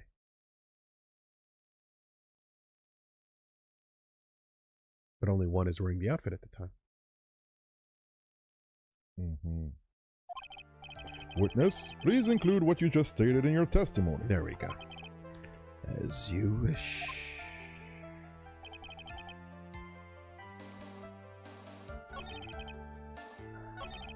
One of these was to find the bear figurine and give it to Adrian Andrews. There we go. Extra dialogue. There we go. Now we're cooking. We're just gonna have to fucking blast his ass and see how he deals with it. Hold it! I found this figurine at Mr. Engarde's mansion. If you gave it to Miss Andrews, then what was it doing there? I was waiting for her there. That was also part of the plan to frame Mr. Engarde, I'm sure. That makes a lot of sense. Well, Mr. Wright, do you have any problems with this piece of testimony? There is a contradiction. So the killer says he gave the figurine to Miss Andrews. But I know somewhere in the statement there's a contradiction. And yet, I know that if I present something trivial here, he will cut the connection on his hand. If you want to make a strong point, Phoenix, you have to present strong evidence. No, I need to present medium evidence. Yeah. She's right. So now what, Dr. Wright?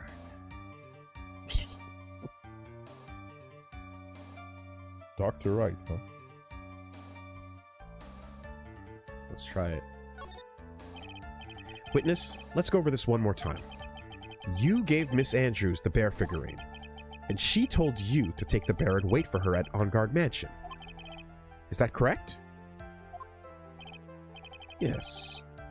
Where are you going with this? Well, I think maybe you might have remembered a few things incorrectly. What? It's a battle of wits. I can't let up on him. I don't think it's possible for Miss Andrews to have been the recipient of this bear.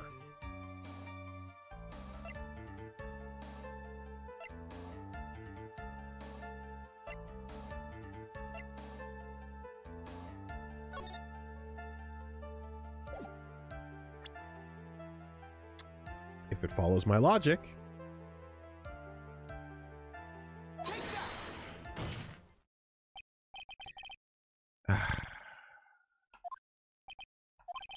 It does not. Unless it does? Witness? Mr. the Killer! Oh, I'm sorry. I went to visit the water closet for a second. While you're on the stand? The WC, as they say in Europe. Huh? Mr. Attorney, I think it's time I stated this in terms even you can comprehend. Uh-oh. If you ask me any more of these pointless questions, there will be no mercy. Well, that hurt. Now, I would like to move on with my testimony. Dang. It didn't like that. Okay. Well, the photo of Andrews in the outfit would hopefully imply that the time she was wearing it is not congruent with the testimony we're being given. But they seem to disagree. So what's the other angle here?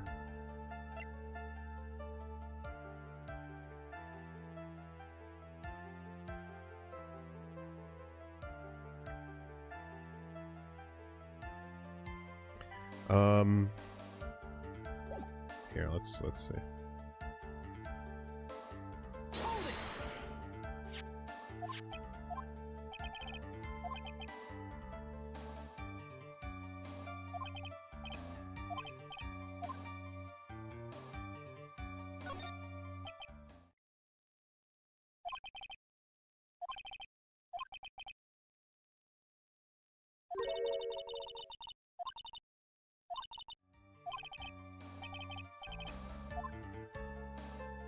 Like, he can't...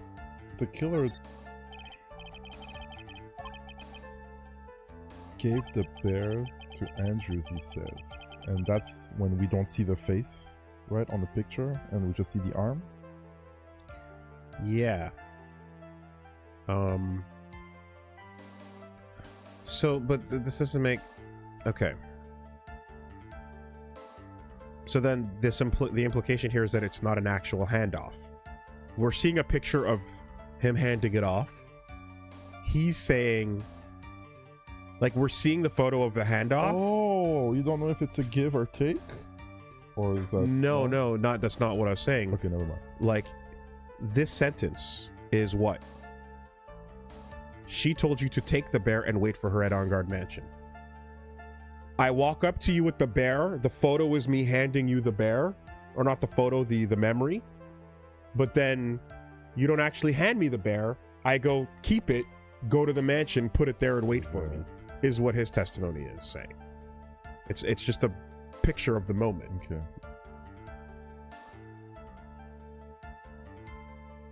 Not a photo of the moment, the memory, whatever illustration of it.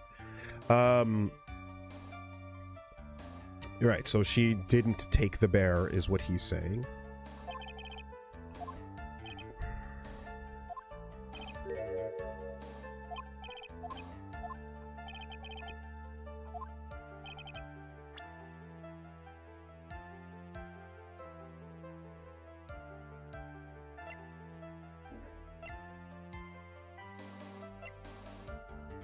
And Miss Andrews wanted to destroy the thing inside, right?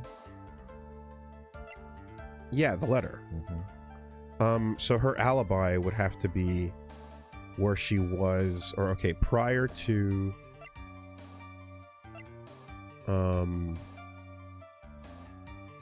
okay, we don't know what time Power saw this exchange happen, but we know it was before 8 o'clock. After the ceremony, but before the time of the crime. So,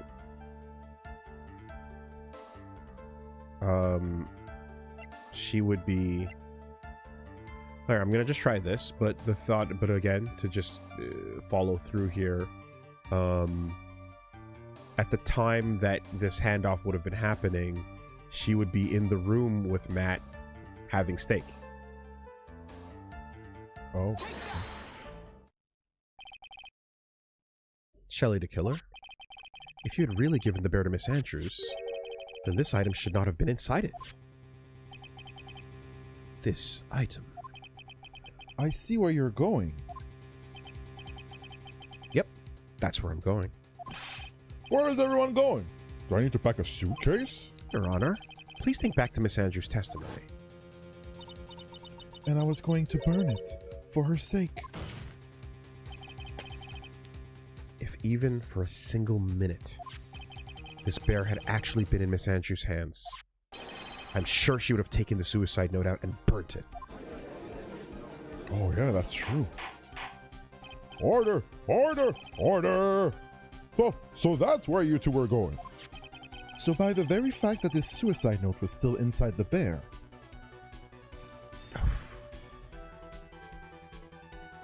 Yeah, we're getting fucked by stopping in the middle of the stretch on this one. It's just unfortunate that this is how the recording goes. It's just a really long finale. Yeah. And there's no way we can work around it, but these moments of conversation are important to grab here, yeah. Well, that's life. It tells us that your client didn't know how to disassemble the puzzle. Well, which means... It means, Your Honor, that it is impossible for Adrian Andrews to be the client. Oh!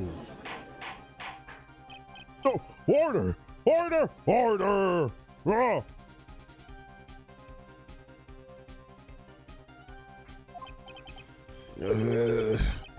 Mr. Phoenix Wright. Oh, he's taking damage.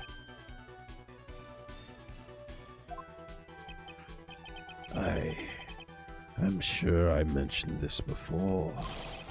How I hate traitors above all else. I think your cross-examination has clearly demonstrated something to me. You must wish to break your end of our agreement. No, that's not. That's enough. If that's your only intention, then there's only one thing for me to do. He's unplugging the Ethernet cable. Wait, please. Gentlemen, ladies, please excuse me. I have a matter that I must attend to. No! Hold it! No! Please! Not that! Please wait! Please. Mr. Attorney, bring this trial to a speedy end and I may stay my hand. Otherwise...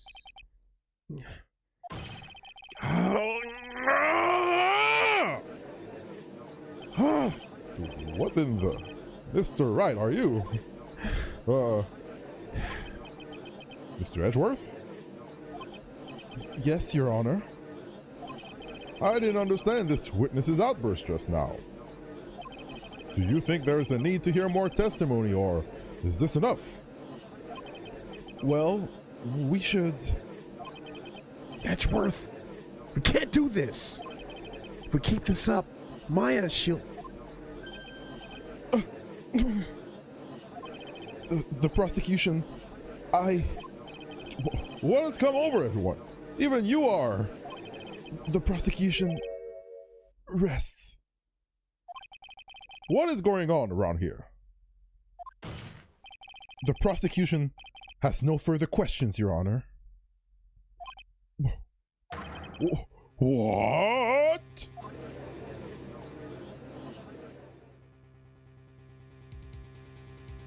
You can't win it. Well, I never thought I'd see the day. This is a most unusual situation. If the prosecution rests with no further questions, then the prosecution has failed to uphold its stance. If that's the case, then even though I am reluctant, I must believe that Mr. the Killer's testimony is accurate. That would mean that Shelley the Killer's client is... Adrian Andrews. Mr. Wright. Yes, Your Honor. If I end the trial here, right now, then your client, Matt Angard, would be declared innocent. And in his place, Adrian Andrews would be charged with murder.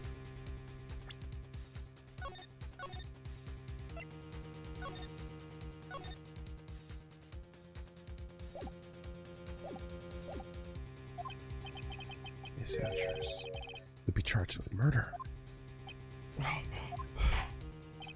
The prosecution has no further questions, so we will now hear the defense's final remarks. Bailiff, please bring the defendant, Matt Angard, to the stand. The items from the killer's hideout didn't make it in time. We tried as hard as we could, but it looks like our time has run out.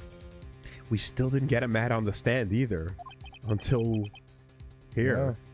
Yeah. Can't believe it. The outcome now lies in your hands.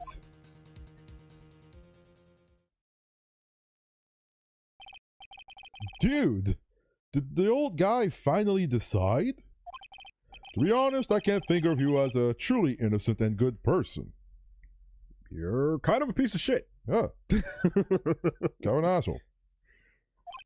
You have done enough evil to drive a woman to suicide. But, at least on the charge of murder, it would appear you are innocent.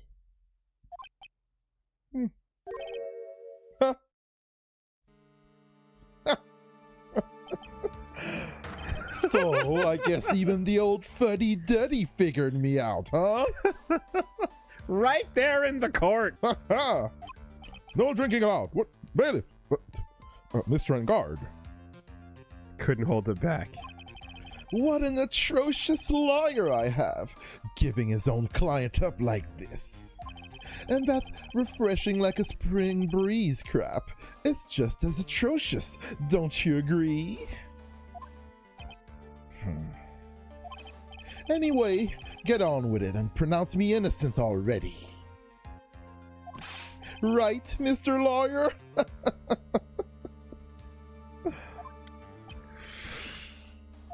Yo, he's gonna walk? Should I side with justice?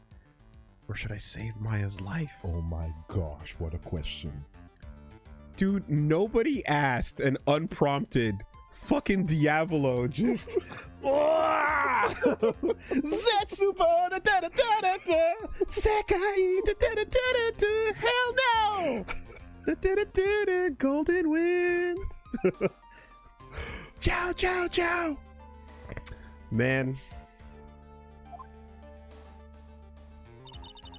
you'd better get Engard a guilty sentence, okay?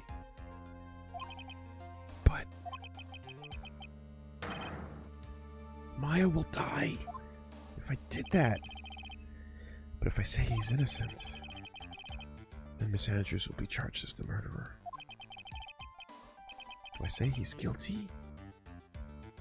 Or not guilty?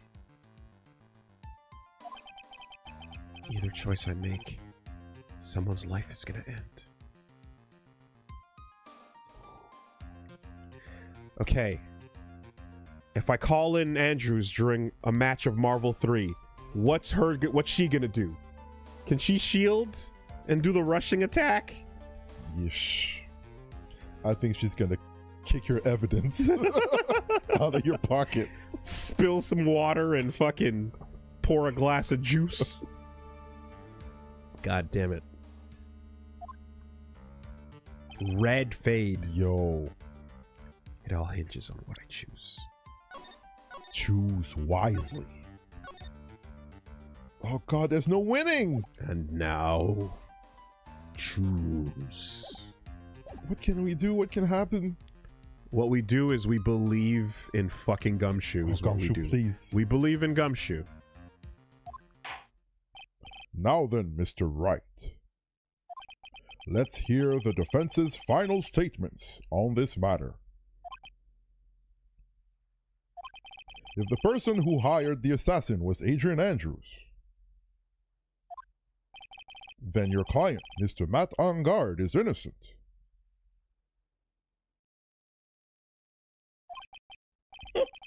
There's no need to ask, old man. After all, my lawyer's going to say what I want, aren't you? Right? I can't do this. But I have to decide something. I can't count on evidence to help me anymore. I have to listen to my heart. My client, Matt Engard, is... No way.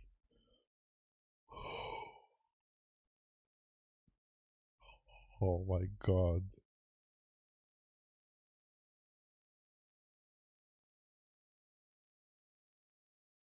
Gumshoe? Will Gumshoe come in the clutch? Oh my god, I hope so. Please. Please, come on, man. Come on, don't...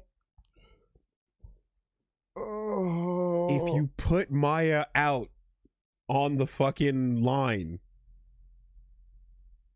then Gumshoe has to come in the clutch to save her. Or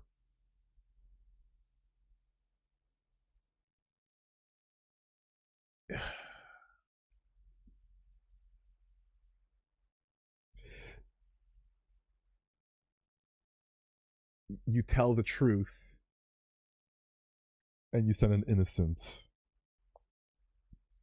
to the cage.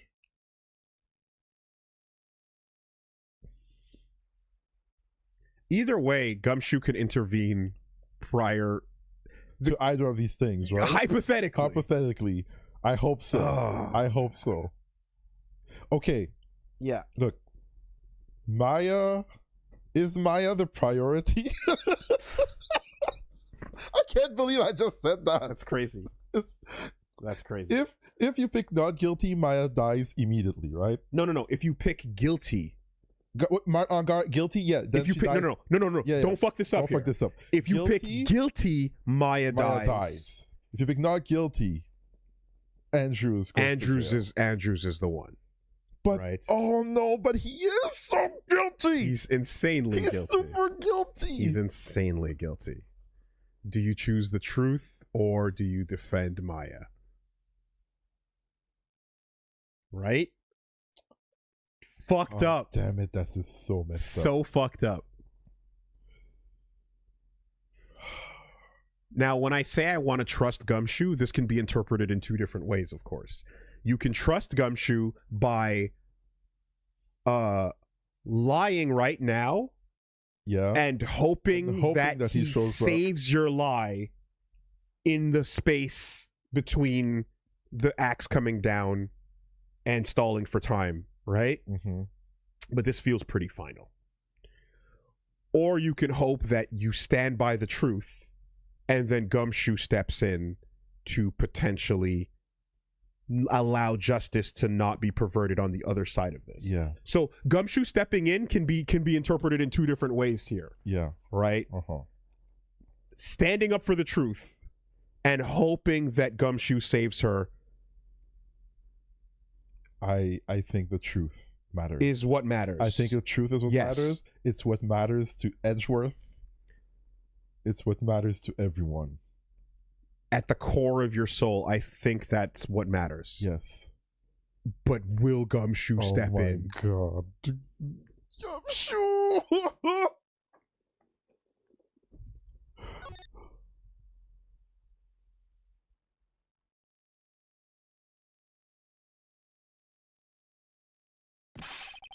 We are waiting for your answer, Mr. Wright.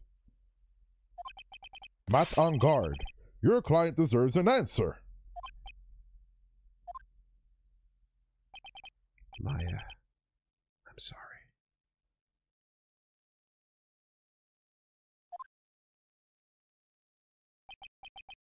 Matt on guard is... Objection! Oh! Francisco Von Karma!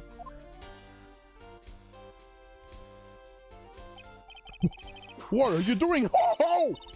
You see now, don't you, Mr. Phoenix Wright? This is exactly why you should never take your eyes off of that scruffy fool! Did you bring them? The final pieces? Do you have them?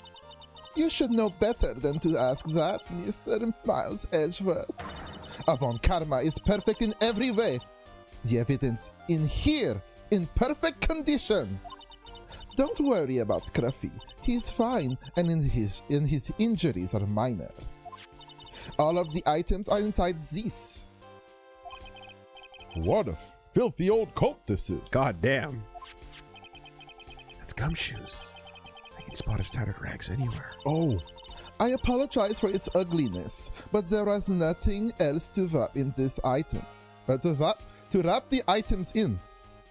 Sorry, I've been in a coma for a long time and my speech impediment is showing. It's fine. I would like to imagine she whipped and just landed on top of Matt. Coming down. Yeah. I fought long and hard this whole trial. All for what's inside that raggedy coat. I'm sure that inside that coat lies a crucial piece of evidence. Your Honor, inside that filthy coat are the defense's final pieces of evidence. Your final evidence?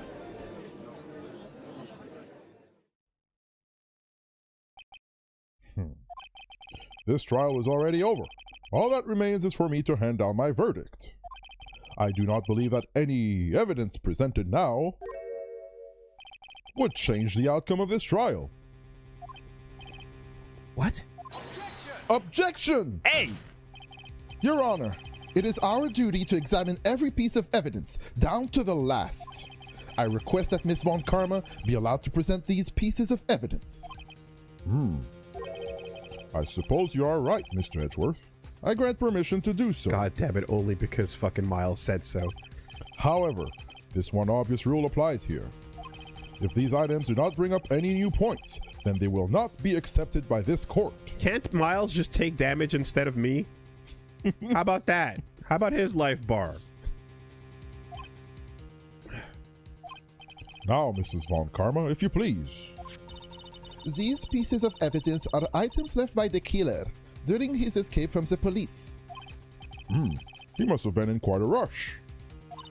Yes, Your Honor. The killer left 3 pieces of evidence. Somewhere among the evidence we're about to see, there'll be something that'll turn this whole situation around. Like a miracle. I'm sure of it. That is all we can hope for. The first item is a pistol. Does the killer's pistol have anything to do with this case? Give me all the details. What are we talking about? I hope there's no bad reason to inquire Yeah, seriously. for information. I hope I'm not What do punished you know about the for pistol? everything. Does that pistol have any relation to this case? We have yet to perform a ballistics test, so I can't say anything for certain. I mean, is it the gun that shot you?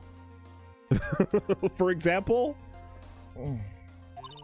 However, I believe it has something to do with this case, at least with me. That's the pistol that he used to shoot you, isn't it? That's what I believe, yes. Oh. I kept the bullet they removed from my shoulder as a sort of memento. I'm sure it will be an excellent sample for the test. So that's the pistol that was used to shoot Francisca. You want to imagine the scene plays out in a classic, "What are you going to do? Shoot me?"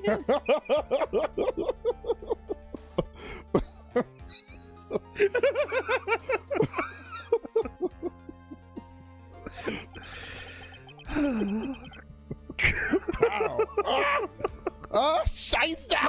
Oh, my shoulder! Nein! Oh, the pain! I can't believe what you've done! It's probably not going to help us very much. A small caliber pistol, huh? The second piece of evidence is in this videotape. VHS. I bet the killer took that from Madgard Mansion. Have you checked the contents of that tape? Unfortunately, there was no time to. Oh, yeah. But I would speculate that this tape is very important. Why would you say that? Because he came back to his hideout for it. The killer went back for it? That's right. It looks like he was trying to recover it. He injured 3 of the officers at the site. But somehow it looks like they managed to protect it from the killer. Shelly the killer is no ordinary man. Videotape. He violently tried to recover it. Contents unknown. The last piece of evidence is this bellboy's uniform. Is that a uniform from the Gatewater Hotel? Was that used during the crime? I am almost certain it was. There is even a pair of black leather gloves in one of the pockets. No doubt about it. The killer was wearing this on the night of the murder. There is one thing I found interesting about this uniform. And what is that? There is a button missing on this uniform. A button? It's a very unique button. I'm sure if we were to recover it,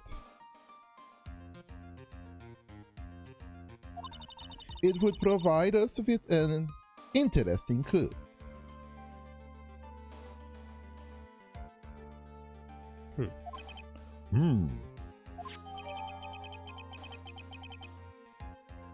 Cowboy's uniform. That is all I have to present, Your Honor.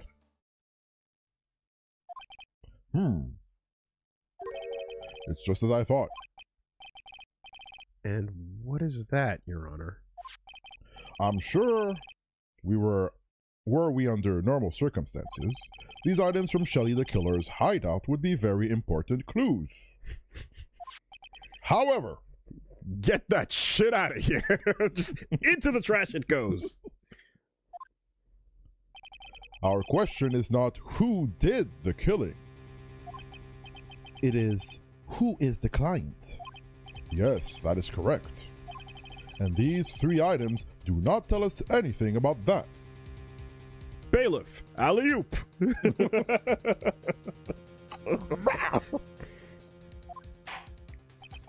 Thank you for your hard work, Miss Von Karma. You may step down now. Hold it. Wait, Your Honor. Please allow me to examine this new evidence. Overruled. This court already has all the evidence it needs to hand down a verdict. Wonderful. Absolutely splendid. This judge is such a brilliant man, isn't he?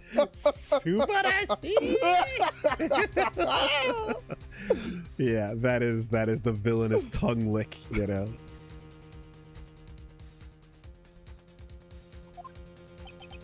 Is this the end? Phoenix. I knew it. There's no such thing as a miracle in this world, is there? I think you're wrong. I think they do exist. But you have to make that miracle happen. You've come this far. You can't give up now. But no matter how you think about it, it's... Try. For my sake. Just think about it for a second. There are 2 ways out of this situation for us. 2. The first, make Angard wish from the bottom of his soul for a guilty verdict.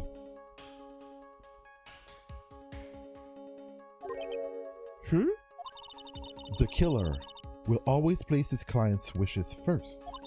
If Angard himself wishes to be convicted, then he will let his hostage go.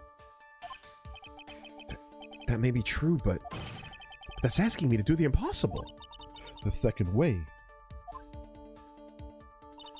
force the killer to end his contract with Angard. If the killer were to no longer think of Angard as his client, then he would let Maya go. Maya? Mia, that's even more impossible. He's a man who values his duty towards his clients above all else. I know both of these seem like impossible feats at first. Mia, I think I have a third way. Your Honor, I still have a gun! Oh, God! Nobody took it away from him! No! Bailiff! God damn it! All right.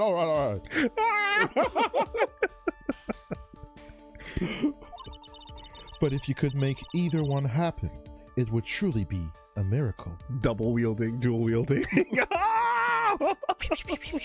Spinning the guns. The bigger problem is, the judge has already said he doesn't need more evidence. The pieces he was just shown, he's not accepting them. Phoenix, think things through from the other side. Isn't that what has always worked for us? The other side? Wait, does she mean Adele?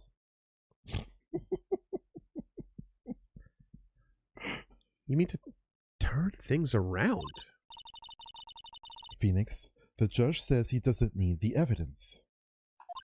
If that's the case, then who does need it? The person who needs the evidence.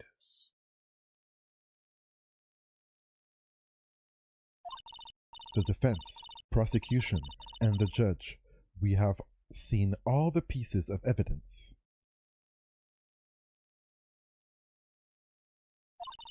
And that is how we have come to know the truth. But there is one person who has yet to see them all. And that person does not know the truth.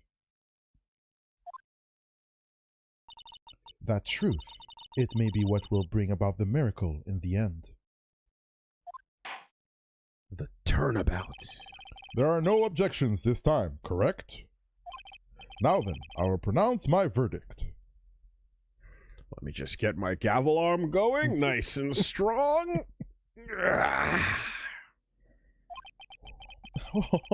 Why don't we all respectfully sit back and listen, kids? Objection! I have already told you, Mr. Wright.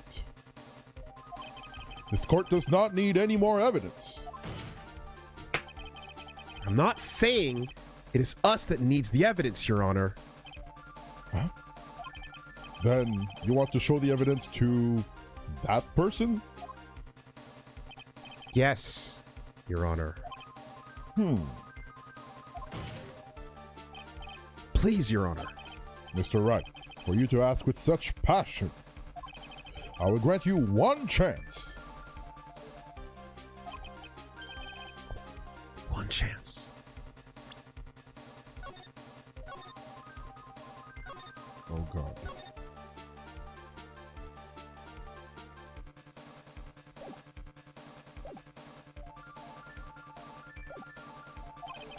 Please show your evidence to who you think is the right person.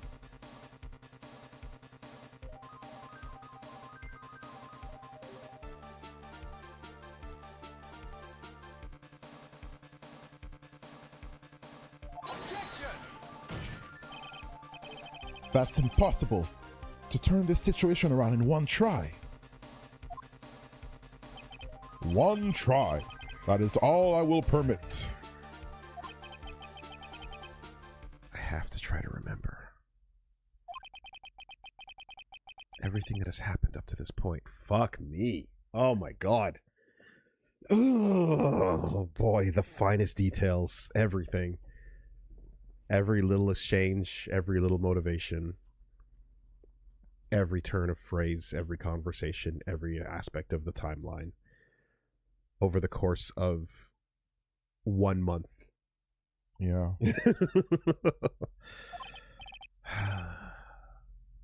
Think, Phoenix. Think. There must be a way to save Maya while taking On Guard down at the same time. Now then, Mr. Wright, let's not waste any more time. Who would you like to show evidence to?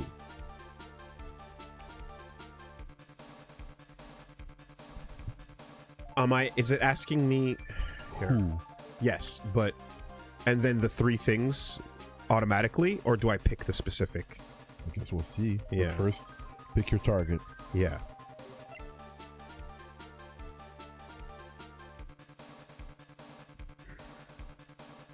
Okay.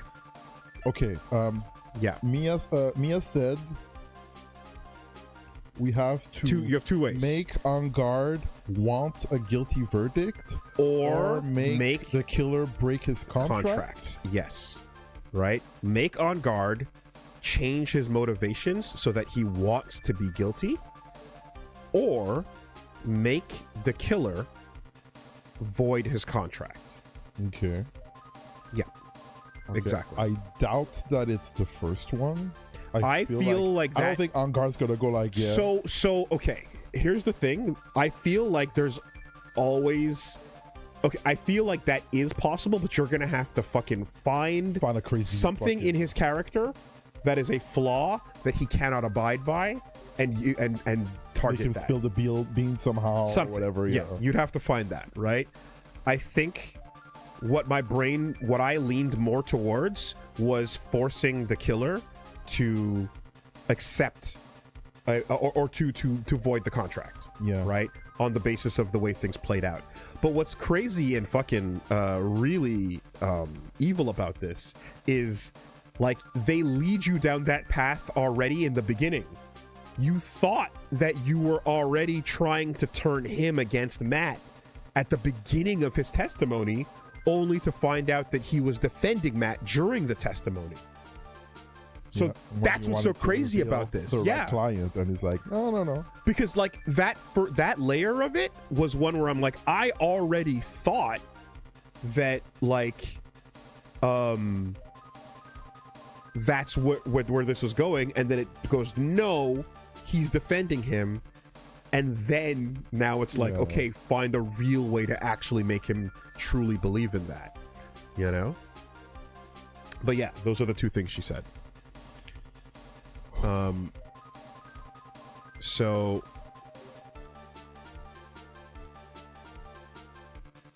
at the end now, there is a moment that I am that happened where either in the jail cell or in between cases, or in between, either in the jail cell or in the lobby, I feel like a conversation with Matt happened where he basically dismissed the killer. Dismissed as in? I feel like there was a moment where he was describing, I feel like there was a moment where he was describing everyone, and he went like, fuck him too, basically. Okay. There's a moment where Matt kind of said, yeah, fuck Shelly. Okay. You know? Okay. But how to pull that out? All right, let's see how this goes. Take that. I see. Take that. Old bag. And now. Tell this court what one piece of evidence you would like to show this person. Do you want to show him?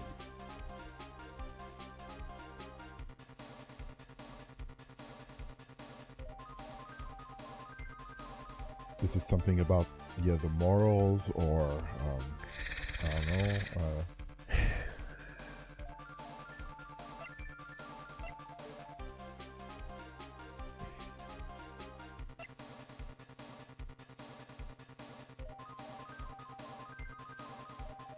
Yeah, content's unknown. Content's unknown. What's on the tape? No, we don't know what's on the tape.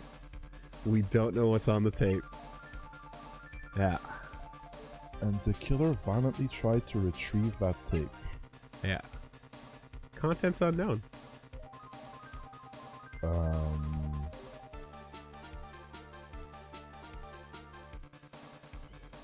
The tape. Well, what are the odds that the tape is the crime itself? I mean, in a whole, when we have 4 slots dedicated to surveillance, yeah, I'm going to say very high, right? Do you think the tape is the proof that the killer did the thing? But then why is the killer trying to recover it? So the sequence of events being revealed, like, if it could show something that would upset could upset him, right? I feel like that's real. My thought process is, when we look at everything else, killer went in, did his job, and afterwards that job got sabotaged by Adrian in these weird ways, and Matt is also playing his alibi, right, the whole time. But he wouldn't have wanted, like, I believe that him seeing the entire way things unfolded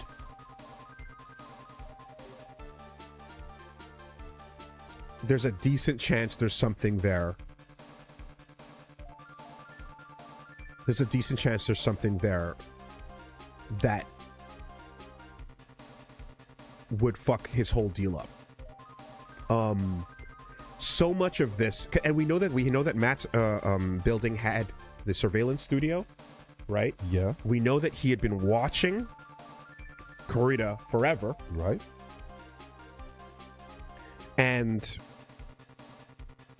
he had been watching so that he would have had the moment of the murder, 8 o'clock, when the bear turns on. He would have had everything leading up to the murder and everything afterwards. Yeah. Is it the simple existence of the tape at all that shows the killer doing it? Is it the way the body is handled or what happens afterwards? Is it the steps leading up to things? Something about the sequence of events, to me, I feel like could present a problem for him. And this... And the cops, Gumshoe and the cops were chasing the killer at some point? They were. Is that the violent... Yeah, thing? this is the moment. This is Gumshoe grabbing this while he's desperately trying to get it back. So I'm fully on board. I'm trying to just now weigh this against any other option we have here that potentially might not have been used yet, but I'm not seeing it. I feel like, and I don't feel like presenting like other things would cause the killer to go, oh, what the fuck. And here's the other bit too. I was thinking that all this surveillance was there almost as like a service to the client to show them the job or something, or like, you know what I mean? At first I was like, what's up with all this camera shit going on? Is this to be like, oh, you did the job to show them that it did it? Okay. Yeah, right. You know, hey, we got that Khashoggi guy. Get on Skype. Look at the video. By the way, literally what happened. Cool. I want to watch it. I want to watch it go down. Type evil shit. Okay. I'm like, that's what I first thought, but then it seems like this is like, no. Matt got the camera shit himself. He went out of his way to do all this. He went out of his way to spy on him. He was even spying on Juan Corrida before the murder went down. So it wasn't just about the actual moment. It wasn't about that thing. It wasn't about the murder. It was about before that. He wanted spot. And then Edgeworth went to his house and found cameras at his house. Yeah. Completely separate from our investigation. So he was surveilling him the whole time of his own volition. This was not a part of the job. No. This was not a part of the things that he were asked to hand over. This was just Matt's intent. Okay. And yeah, he wouldn't care about... I don't think any of the previous evidence would make the killer go, oh, what the fuck? Why would I give a fuck about... The gun, the costume doesn't matter? Especially if I'm admitting what I'm doing to you. I don't even give a shit that you know what I am. But this is important enough to risk it all. Well, what do you think, Mr. Edgeworth? Oh god, oh god, oh god.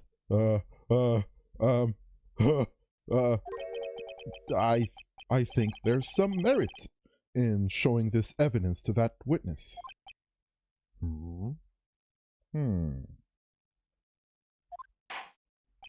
Bailiff, please bring in the transceiver from earlier. All right. Looks like I managed to convince him. Okay. Maya. She's okay, right? Didn't I tell you to concern yourself with bringing about a speedy end to this trial? Now, if I understand correctly, you wish to show me one piece of evidence. Yes. One is all I need. I've got all I need. I have here a videotape. It was found at your hideout. Your hideout. Okay. where Maya was being kidnapped. Okay. and where the chase occurred. I heard you injured 3 officers in your attempt to get this back. That was most regrettable. However, it was an order from my clients. I was told to protect that videotape. Guard told Thoughts. him to get the tape. I was told to protect it. I'm afraid I seem to have failed in that regard. Do you know the contents of this tape? I was sternly told by my client to not watch it. Huh. So I have absolutely no idea. Actually, you are on this tape. What? Me? There was a video camera hidden at the crime scene. Your actions were being recorded. What? Is that true? Mr. Wright? Who was it that planted a camera? Well, the only person who could have placed a camera at the scene of the crime would be your client, naturally. That was Adrian Andrews, right? Be quiet and listen, Your Honor. Yes, sir. Your client specified a place and time for you. Isn't that right? Yes? That was so they could film you. I had no idea. Mr. Wright, why would my client do such a thing? I would like to know why. Why did Matt on guard film the crime scene? The reason why he did it. That's my ticket out of this whole mess. There's only one reason why your client would secretly film the crime scene. Yeah, throw him under the bus. Throw him under the bus right now. Yeah. They wanted blackmail on you. Yes. Your client once told me something very interesting. We were talking about you, and this is what they said. The thing you mentioned? The thing I mentioned. The thing you The mentioned? thing I fucking mentioned. But I'm no weakling. I don't believe anyone, least of all assassins. Oh, come now, Mr. Wright. Assassins aren't above blackmail. Yes, that's where the video comes in. With that, I can keep him at bay and even blackmail him if I want. Your client didn't trust you at all. They were thinking of using this video to blackmail you. What do you have to say to that, Shelly the Killer?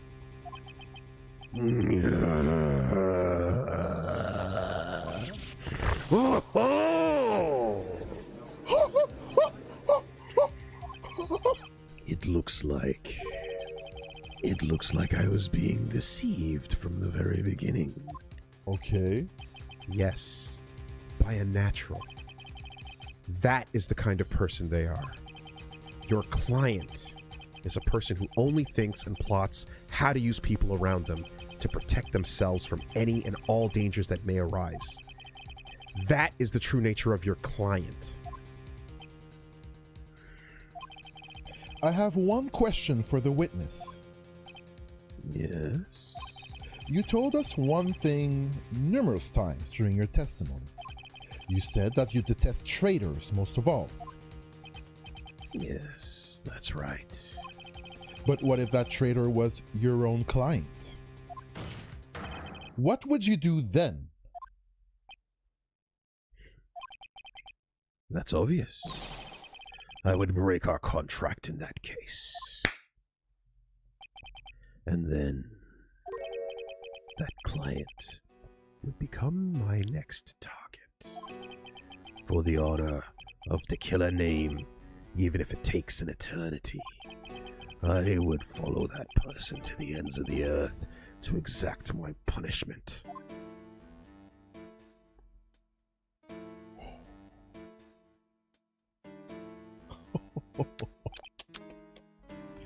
I see. That's all I wanted to know. Miles, did you just say bars? Yes, as in the bar. I passed to Yes. become a lawyer. That's why Correct. I'm here. That's why I'm stunting on these niggas. Your Miles! Honor, Miles, you can't say that! I'll allow it. The voice actor can. Sustain! Ow!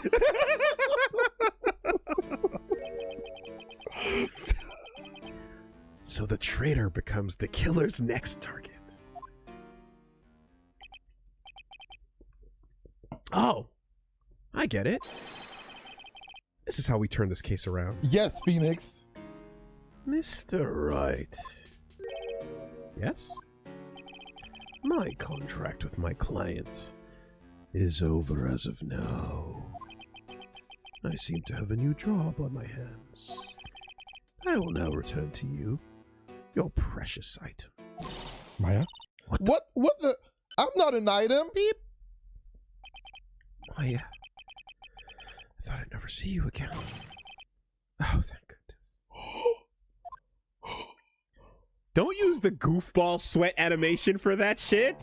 I'm so relieved. Give him real sweat. Don't give him comic sweat. Slapstick fucking sweat. This trial appears to have come to its conclusion. Bro, Nick crashed out. Yep, he was losing it. I was talking shit about the dent in the fucking wall behind you, but the elbow dents Yeah, in this yeah. desk are deep. 2 divots. Fucking drop bones on him. However, I actually am sort of... I don't quite know what just happened there with the client and the witness and... Miss Von Karma, where did that... She always has you in her sights. Now, I do believe it's time to finally hand down a verdict. That's from the gurney, like going back to the hospital, by the way. Just like sniper whip.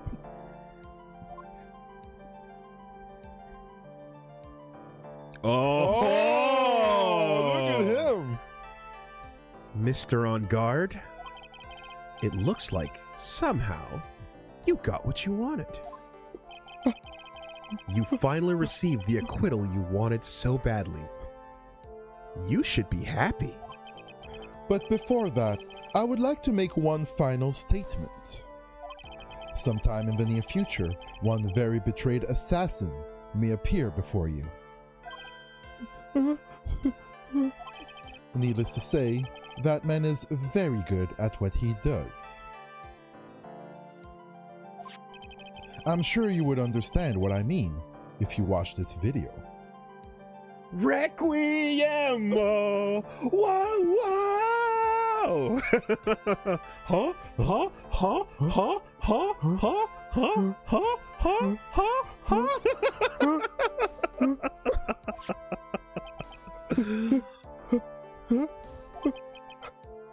Help me! Now then, Your Honor, the verdict, if you please. You know that's a... Oh, the guy! Is this all right with you, Mr. Wright? We have finally reached the end of a very long battle. Whether he's convicted or acquitted, there is no escape for him now. Go on, Phoenix. Plead whichever way your heart tells you. Right, Chief.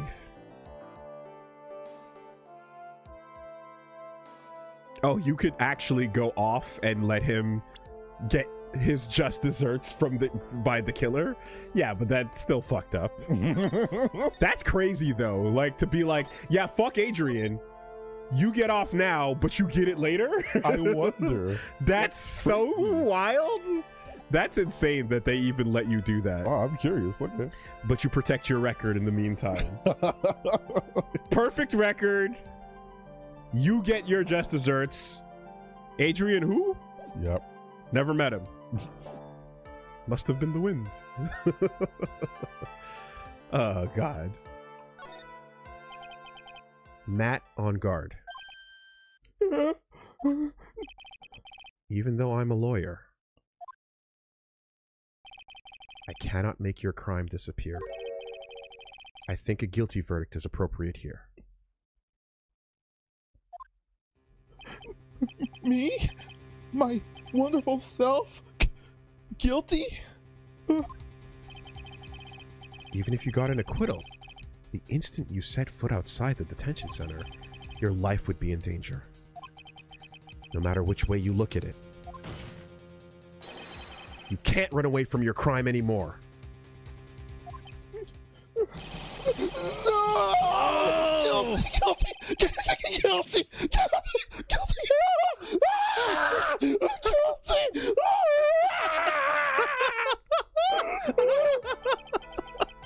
As always, it looks like we have uncovered the real truth today. Great job, everyone. Huh. Holy shit. Otsukare. Omigoto. Yeah. We? Bitch!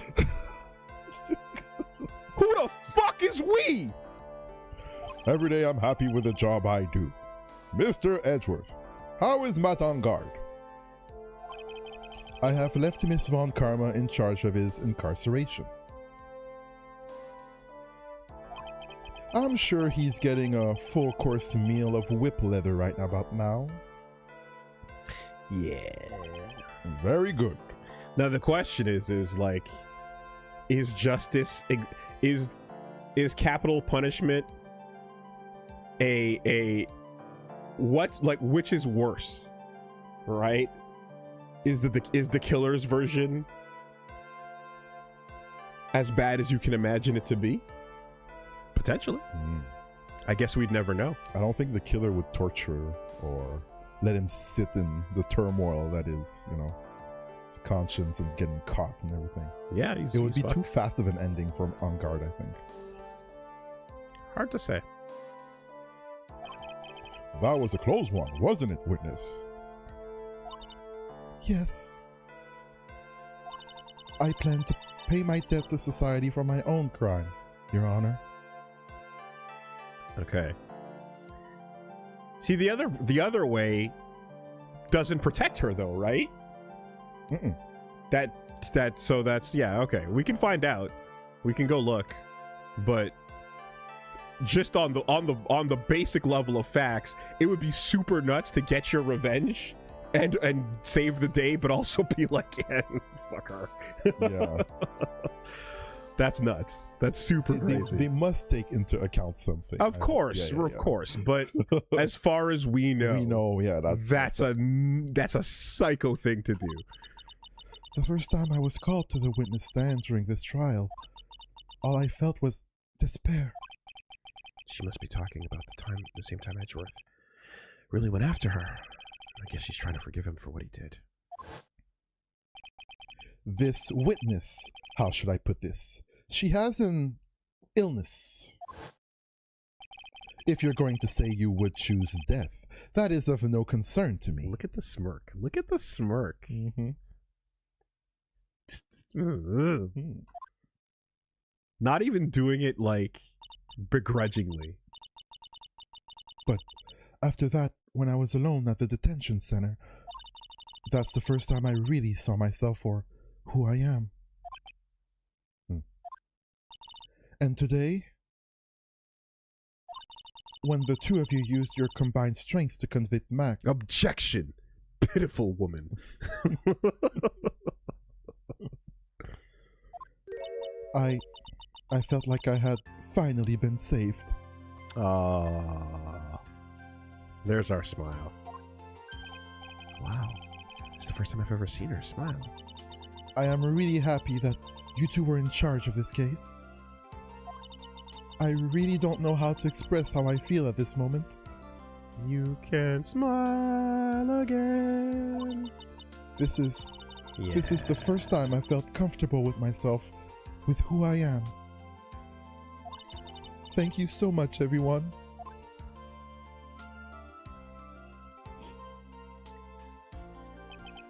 It looks like we have resolved everything at last. I mean, I gotta say, like, when you've got a son of a bitch villain in court and you get to watch them freak the fuck out, Yep. there's gotta be a level of like, oh, the Schadenfreude, you know? This is why we do it. Yeah, you know? yeah. You don't get it that nice, you know? A couple of times, a couple of moments, you get the bullshit like, I don't give a fuck, whatever, checked out. Mm-hmm. But when you get that crack, that's a nice glass shatter right there. As for myself, there are still a few things I'm confused about. But everyone seems to be in good spirits, so... How exactly does Requiem work? I mean, is it really just that OP? Can no one ever possibly beat it? And if so, what would they be doing at the time when the world is ending?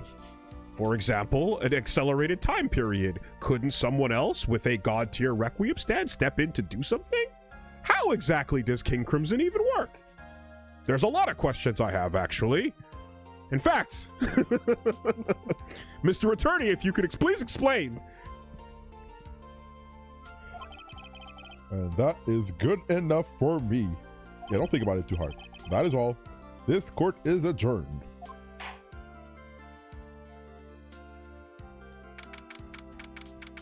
March 23rd, 5:14 p.m. Defendant lobby, number 3. You were great out there, Phoenix. What I did out there was right, wasn't it? This is the first time you've not gotten your client off. You got them a guilty verdict this time. Hey, yo. But you have to look past all of that to what's really important. My tarnished record. You now realize that there is something more than just getting a not guilty verdict, right? Yes, I understand now. Phoenix, think back for a second. Think to the moments before Miss Von Karma arrived with the final pieces of evidence. Think about the incredible decision you had to make. Was it a false choice? Now then, Mr. Wright. Let's hear the defense's final statements on this matter. She interrupted immediately. It could have been a false choice. I can't count on the evidence to help me anymore. I have to listen to my heart. Should I side with justice or save Maya's life? My client, Matt on guard, is... Is he guilty or is he not guilty? Those were your choices, Ven. And your answer spoke to what being a lawyer means to you. Right! I wonder if there's any congruence with what you pick and then at first and what you pick after. You know? Yeah, if there's like 4 branches type of thing. If you switch it up or if you stay consistent. Yeah. Edgeworth. I have good news. Maya is now safe in police custody. Really? Ah! Pearls? You're telling us the truth, right, Mr. Edgeworth? Yes, she's quite safe. She's on her way here as we speak in a patrol car.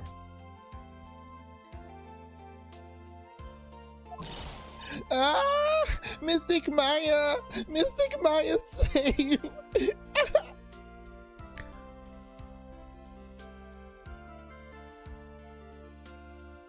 Making Matt want a guilty verdict.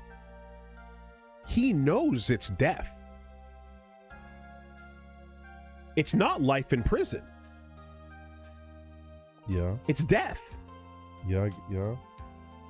Or so we assume, yeah. Nobody's kept in jail, right, in this world? That's what we've been operating under. the idea that every one of these cases in the crime in this world is like, is that even a thing? Okay. Or we don't know. We don't know. No one said that. Do you remember in the first game when we were talking about the justice system in Phoenix Wright? Mm-hmm. And that the 3-day trial system was like used in everything that was sped up in order to enact more justice and stuff? Was there... That's mostly a headcanon. Thank you. Thank you. All right. Done. Done. Okay. Okay. There was a point in the first game where we were talking about the system when they introduce it, and we straight up asked the audience, hey, what is the rules of this world? And at the time we were told, yeah, if you don't, a guilty verdict means capital punishment. Okay. And it's a sped up crazy thing. And that answer at the time seemed to be on the basis of future games that we have not yet played. So we take that at face value. Oh, okay, yeah. Mm-hmm. Right? The chat and audience seemed to indicate that on the basis of future games, a guilty verdict is capital punishment. I see. So we went, oh, fuck. And then moved forward through every case with that in mind. Okay, yeah. So now I continued believing that because that's what was established to us when we started the first game. But what we're getting here is that that's not a confirmed thing. That's what people assume or is a headcanon, but it's not exactly 100% certain. And Morgan Fay, we hear her talking after that case when she goes to... Does she go to jail? When did we hear Morgan Fay again? No, is that her name? Morgan, the Pearl's... Auntie? Yeah. The case ends and then... She's done. She's gone. But she talks at the end of it. She's like, oh, blah, blah, blah, blah, blah. Oh, I don't remember then. I don't remember. You hear her in solitary? She was in jail. Okay. You hear her from jail. She was. You hear her talking because she was a after. co-conspirator. She wasn't the main culprit. Right, okay. Right. She was an accessory. She wasn't the murderer themselves. I see. Okay. Right? Okay. That's why. Yeah. Okay. So no, just because I'm now taking, like, before I'm because now I'm going, oh yeah, we've been operating assuming everyone that's guilty of murder here gets the axe. Yeah. In which case I'm like, oh, he chose guilty, but that's till death. Yeah, so why would he choose that unless he's afraid of dying by the killer's hands or so? And I was trying to understand that point, you know? But if it's saying that it's not a certain thing, then I guess it's not a certain thing. Okay. Because then it's like, if he knows that one is death and the other is death, this is like a worse death, I guess. But if it's uncertain, then you can say maybe it's life in prison. Yeah. Okay. Good point. You did it! You really did it, Mr. Nick! Oh, she punches deceptively hard for a kid. I believed in you. I kept saying to myself, Mr. Nick will save her. Mr. Nick will save her.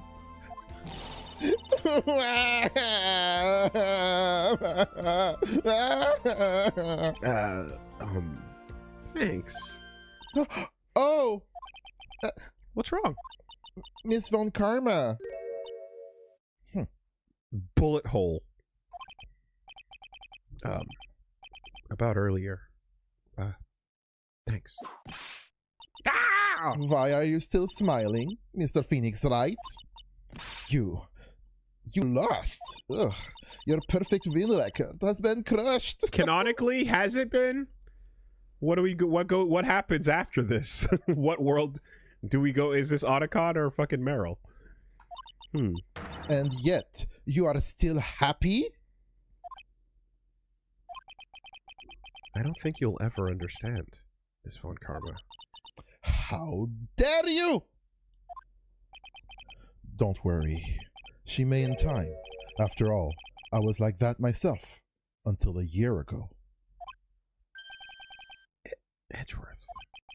For my own personal victories, and for guilty verdicts. I mean, she's a little bit further than you were, dude.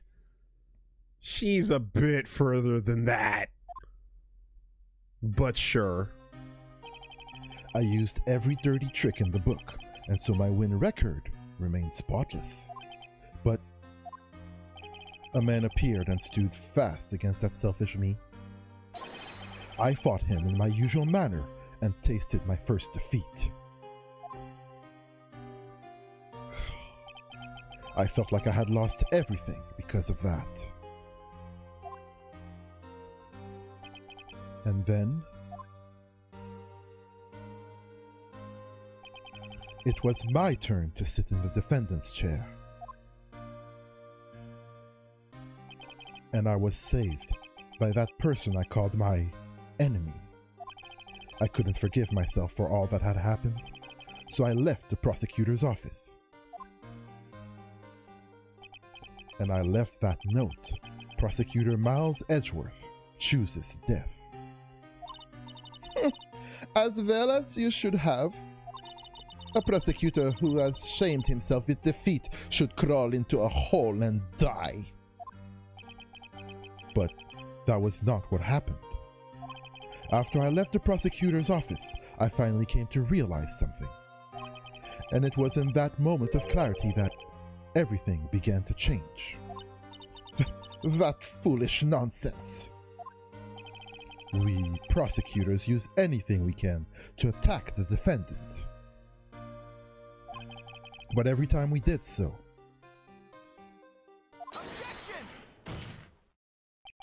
no matter how desperate the situation, instead of giving up like most people, that man would hold strong with his undying faith.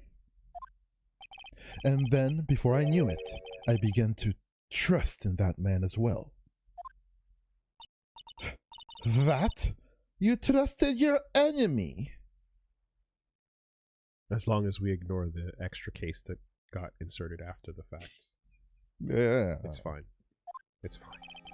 It doesn't matter how many underhanded tricks a person uses. The truth will always find a way to make itself known. So this is kind of like way he operates is what I'm kind of getting at. I might be forgetting details, but overall, when I think about Edgeworth, I think about updated autopsy report. And I think about like, son of a bitch, when the fuck we didn't get that information? And he's like, it's not my fault. You guys don't know what's going on. I have a truthier truth than your truth. Yeah. And I'm using that truth to win my case. Right?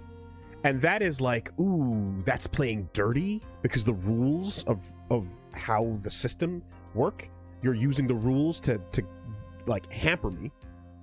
But right? And if you're a good enough lawyer, you should be able to figure it out regardless. Put it together, use the logic, and let us fight, right? But what Von Karma was doing was actively sabotaging, hiding evidence, Impeding the investigation, and coaching the fucking witness stand to go a certain way, which is a level of corruption of the case that's different from what he did. Yeah. His shit is playing dirty. Her shit was criminal. True. Yeah. She went beyond. It's different, man. The only thing we can do is to fight with the knowledge we hold and everything we have, erasing the paradoxes one by one. It's never easy. We claw and scratch for every inch. But we will always, eventually, reach that one single truth. This, I promise you. The truth. Yes, that's the reason why prosecutors and defense attorneys exist. But I'm sure you knew that already, didn't you, Wright? That's why you couldn't forgive me, this man who went into hiding. Isn't that right? This man who only had his sights set on victory, who ran away into the night. Is Mr. Edgeworth right, Mr. Nick?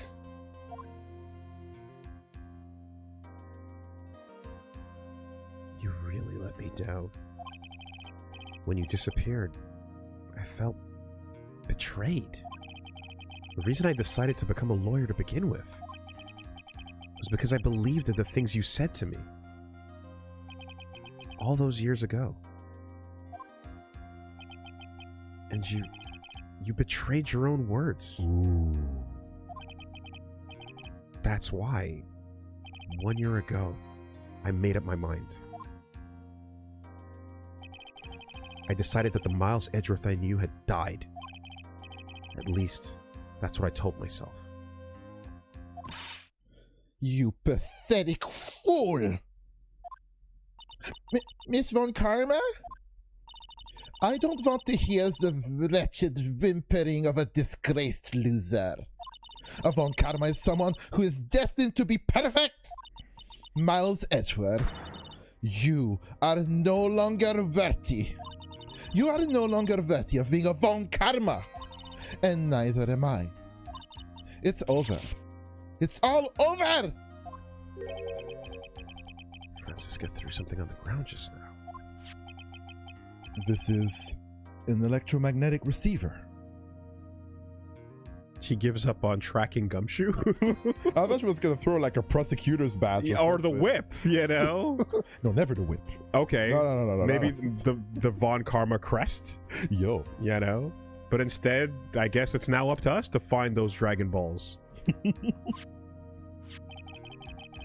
this the thing she used to track Detective Gumshoe? I'll return this to the precinct later. There's something else. Oh! Ah, isn't that Miss Von Karma's whip? Ah, shit. There we go. I'll never set foot in another courtroom again. Oh! I'm sure that's what she's saying by this action. Off to develop your character, then. You should keep this, right? Okay. What am I supposed to do with this? Nick!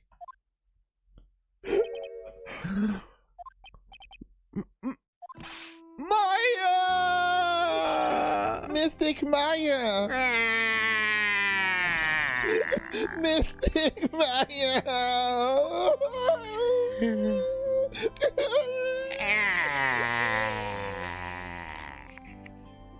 Yeah. Oh, Nick, I knew you would come through. You got in guard convicted like I knew you would. And on top of that, you even rescued me. Well, of course I did. You know I'd never desert you. We sure pressed our luck this trial. You're lucky to be standing here. Whatever. Look, it's over, okay? Besides, if I did croak, I would just come back and haunt you like a bad ghost through Pearly. Yeah, Pearl would just be getting rotated through by ghosts all day. It'd be pretty fucked up. That's a bad childhood for a kid. It'd be fucking Exorcist going on. Is it really that easy to do something like that? Thanks a lot, Nick. Don't mention it. Oh wait, that's a don't mention it. Yeah. Maya? Oh, Mr. Edgeworth. I'm relieved you're all right.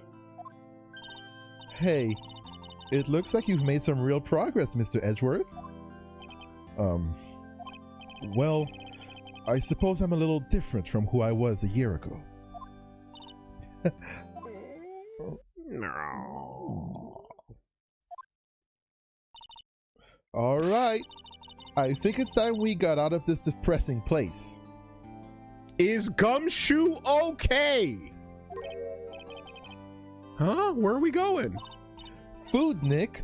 Food. Grub. Chow. I'm starved. I'm so hungry, even you look like a nice juicy burger on a bun to me, Nick. You think I look like a burger? I'm a prime rib at least. come with us, Mr. Edgeworth, please? Guys, the MVP. The literal MVP. If you insist. All right. So how about we hit up our usual burger joint? Don't be silly, Nick. Huh? This case messed up that awesome evening and got in the way of my gourmet food. So I've decided that we have to make it up by having another feast. Another feast? Come on, Nick. Food! Oh boy, I sure hope they have the fatty tuna burger. 7:38 p.m. Back at the hotel. Hey, pal. Sorry to keep you guys waiting. Gumshoe! Yeah! You alright? Yeah, but I'm really embarrassed. I didn't think I'd hit a telephone pole of all things. A telephone pole? And it wasn't a red light that got him? You did it. You did it again, city boy. I felt like my dear old heart was gonna give out on me. No, I ain't joking. Yeah, that was more exciting than the very last episode of The Steel Samurai. Thanks. Put him in jail. Now, looky here, Mr. Snooted Pet Prosecutor. Don't you reckon you bullied Mr. Wright too hard? If you don't start being a lot nicer to him, you might just kick it. Tonight, even. I'll keep that in mind. Well, come on now. Everyone gather around. Y'all are gonna get your picture taken by a genuine professional photographer. Looks like Lotta bought herself a new camera. Well, pal, at least we can put this messy case behind us now, huh? Come on, tonight's all about eating. So let's chow down, pal. Amen to that, pal. Amen. You know, when you think about it, you were the ones who saved the day, Detective. Truly, we were the justice for all. Huh? Me? You really think so? He's right. If it wasn't for the 3 items you took, I think this trial would have had a very different ending. Ah, well, you know, it's...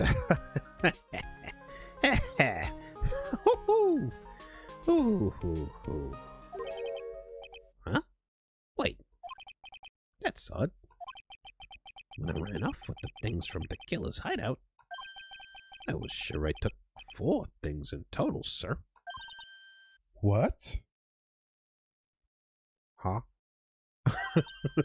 4? Yeah, I'm sure I put one of these items in my coat pocket. There was a 4th item. Oh, come on, y'all. It's over. But whoo, boy, I tell you, you really are something else. Between getting accused of murder and getting kidnapped. Never a dull moment with you, huh? You think? Why does she look so happy about that?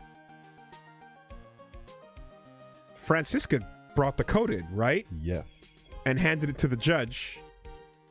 And pulled the items out one by one. Or no, we didn't hand it to the judge. She just pulled it out and she went to the stand. She went herself. And then she showed the items. Did she? And then...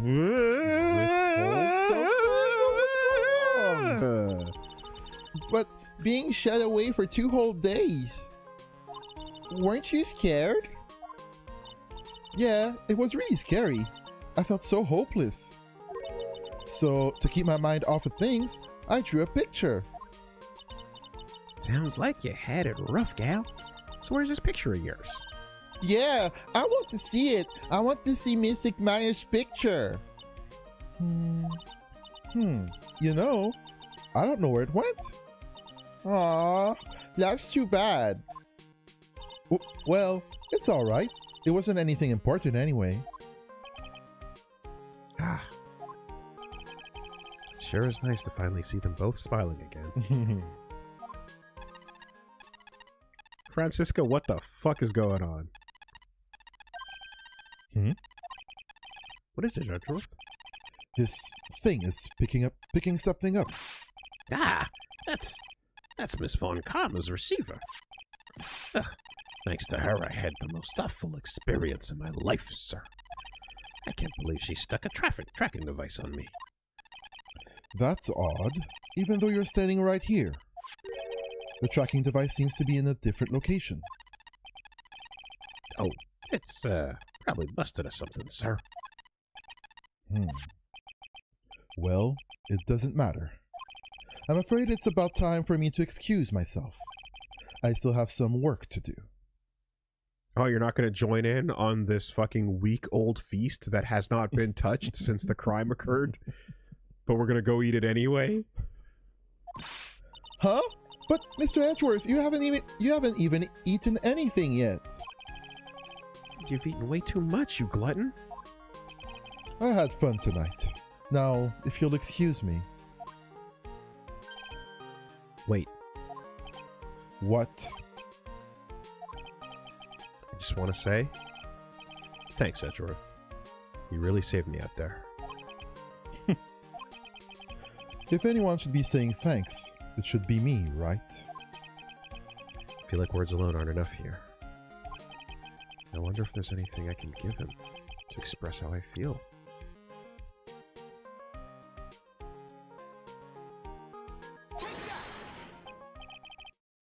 What's this?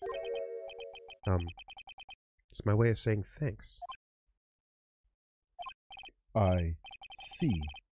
Well, it's the thought that counts. I guess I'm not very good at the showing my appreciation thing. Read my mind, Reggie. Read my mind. I don't know, like you're the reason I am who I am today. You're still a lawyer. Yeah, the lawyer. You're still a lawyer. I see. The answer's inside you still. Yeah. That's it. That's it. Well, shit.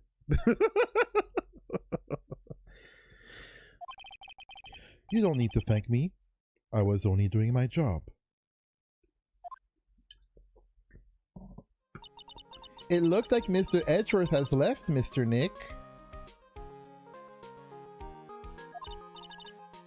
Hey, Mystic Maya. Yes, Pearly. I guess you two can go back to being lovey-dovey, right?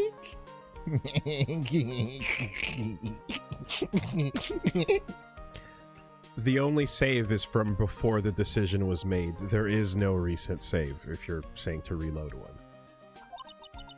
You and Mr. Nick, I mean. Pearly, would you cut that out already? You're embarrassing me. Oh, anyway. So who's paying for this lovely dinner party? As if you need to ask. Everyone say thank you to Mr. Nick. Huh? Ah, yeah. I'm kind of at the point where I can't even buy instant noodles, pal. I already put the name on your name on the bill. Huh? Huh? Yeah, got me a situation just like that myself. There's this camera shop in the hotel, you see, and I just bought myself this good old beauty right here. It'd be better anyhow for $3,000. Huh? Actually, I reckon you bought it for me since it's on your tab and all. Isn't this great, Mr. Nick? Yeah, Nick. Why do I suddenly feel like screaming? Oh, you don't need to hold back now, you hear? Yeah, pal. Time to let it all out. This is going to be the first time I hear the real you. Go on. It's been a while since I heard you say it. I've been busy being a hostage and all. All right, then. If you say so. Objection!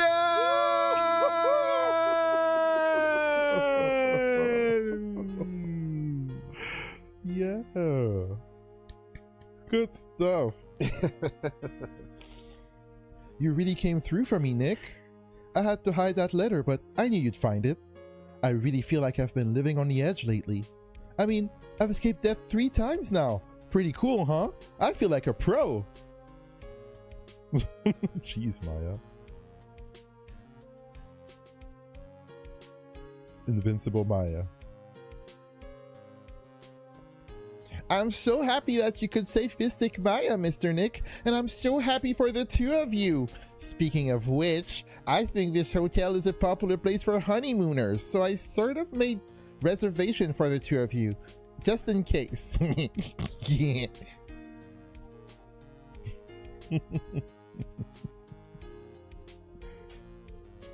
Pro's not letting go. Mm-hmm. Well, pal, looks like I'm back on the force again. Mr. Edgeworth had a long talk with the chief, and he got me reinstated for my sake. I heard he said things like, letting that one go was bad for society. I knew it. Crashing headlong into everything is the only way to live, pal. Hey, going forward. Always forward. And upwards. And twirling Forward sideways. always. Who? Oh, God. I'm Maggie Bird. I'm retiring this uniform as of today. I'm going to be a waitress from now on and bring smiles and joy to people who come by the restaurant, sir. I hope you'll stop by sometime, Mr. Wright. First case. Right. Park murder. Cop.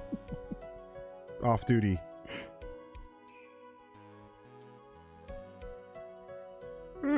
Yes. You're here to visit a patient? I'm Director Oti. Yes, recently. Yes. That girl, you know. I haven't seen her around. Yes. But I remember, even if I laid her eyes on her, it would go crack. Didn't matter if I got whipped, though. Yes. Oh. What a sicko. Why? Why the cutback? What a sicko. Remember the good times. Remember Dr. Hottie. It's time to begin our quest of world circus domination, sweetie, and let the world know we are serious. I plan on making a fabulous flight to Zimbabwe. Hey, Max, what do you think Zimbabwe is like? Do you think there are castles made of cake and bunnies who can talk? I think if there are any talking bunnies, even they won't laugh at Mo's jokes. Something unpredictable, but in the end it's right. I hope you had the time of your life. I'm ready! I'm ready! There's no way these jokes are gonna fall on deaf ears! I'm gonna be more complimentary with my humor, contemporary! More curls, right? Well, you got you all worked out. Prepare for the Hallelujah Chorus. Say something, will ya? You're supposed to start this off. Get on with it.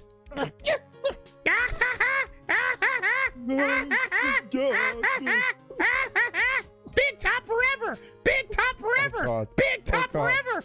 Pull the cartridge out of the freaking... What's this? Try, it's just an ordinary electric razor recharging on its stand. I can't believe this. Really? How long did he plan on making me do this? Oh, but it's Edgy Poo's idea, so that means it must have a deep hidden meaning. But why do I get the feeling they wouldn't forget about me, would they? Ah, it was never like this in the old days. Everyone thought the world of me. They used to call me Queen Wendy and treat me like royalty, and I sort of the feeling of pain on my heel. It's starting to feel a burn. And speaking of burn, playing fire is very dangerous because the last 3 hours were sort of scenery and burned right down because of a huge stick. And The killer! yeah, you think that's a contract? Yo! No.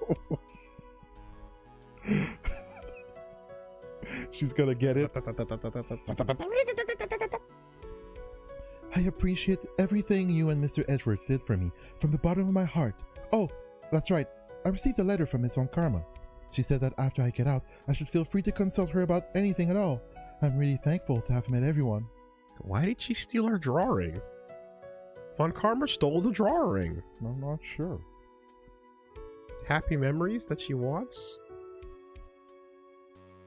It has become difficult for me in this country as of late. As such, I'll be taking a short leave of absence. If you would like to request my services, please be sure to visit my homepage. May we both be blessed with longevity.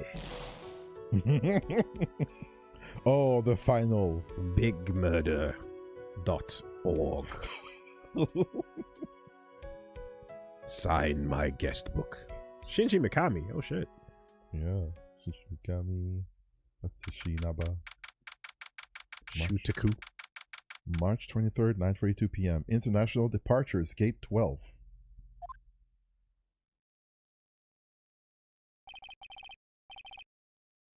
Where are you going, Francisca? How did you know I was here? With this, That's... I heard you were planting things on a certain person. Things like tracking devices in his coat, for example. That's just like you. I only planted it there because he was always wearing it. This filthy drab coat of his. I don't know how it ended up in my luggage. But it's going in the trash. I promise you that. Oh, that's right. Speaking of that man, he told me something very interesting.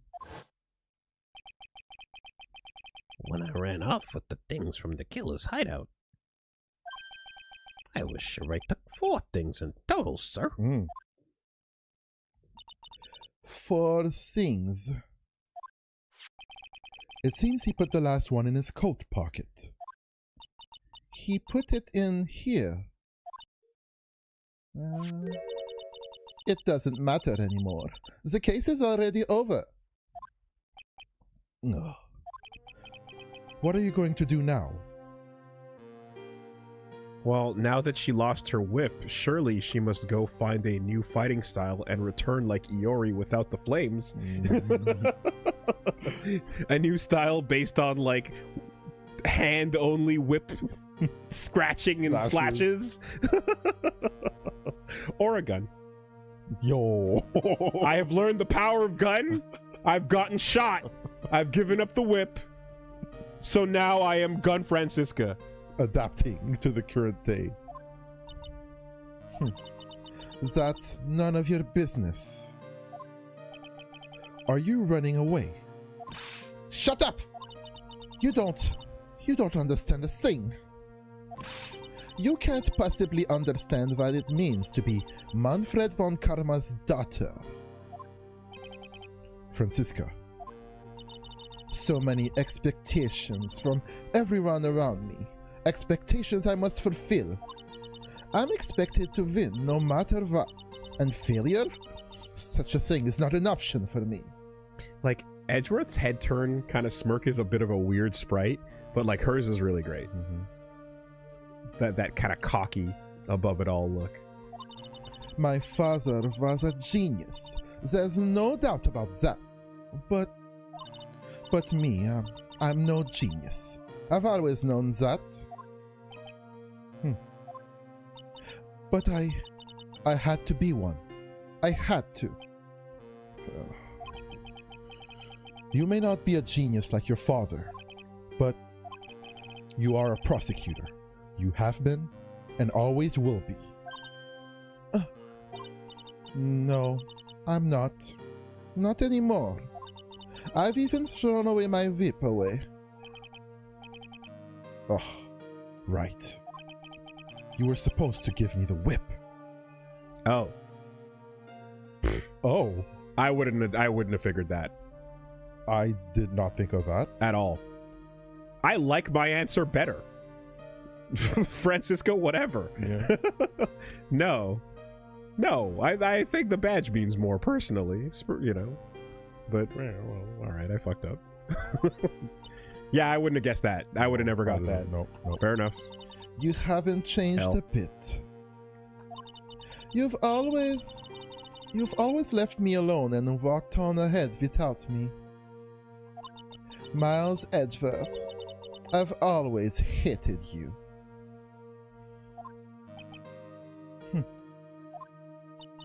And then, finally my chance to take my revenge on you arrived. If I could win against that man, if I could make Phoenix Wright bow down in defeat, then this girl you left behind would have risen higher than you. That was supposed to be my revenge.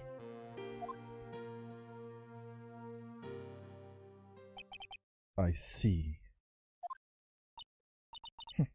You know, I can't do it. I can't change who I am. I can't throw away everything I've been until today. I believe you can, just like how Adrian Andrews did. Adrian Andrews. You were going to use her during the trial, right? But you were dependent on your father by using his tactics. Isn't that right? Today, you chased after me, after I left you behind all these years. And that's why we're standing here now, side by side.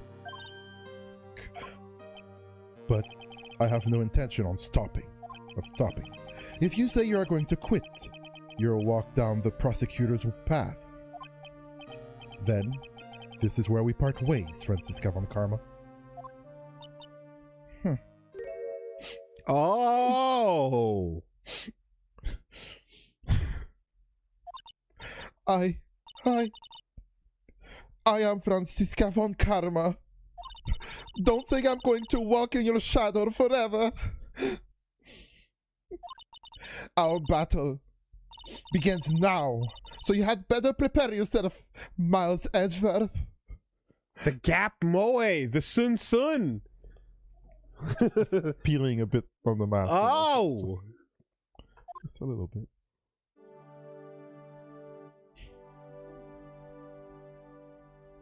Oh. Still just a kid, yeah. Phoenix Wright. One day, someday, I'm sure we'll meet again in battle. Until then, this last piece of evidence that made it to you, I'll take good care of this fourth piece, so I can give it to you when at last we meet again. I wonder if they even knew what it was going to be when they wrote this. Or was it just okay. She drew him. That's cute. Doll.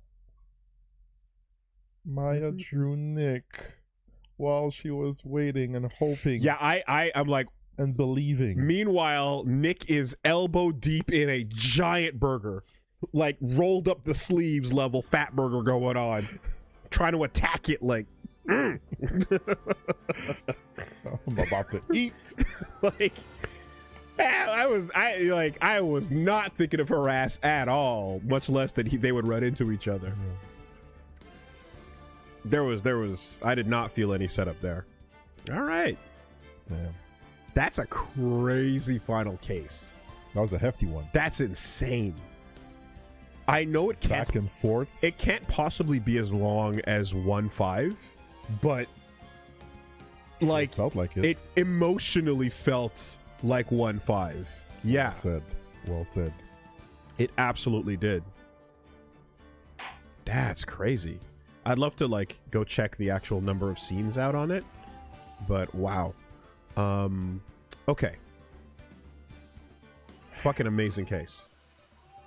Let's see what happens if you go the other way. Real quick.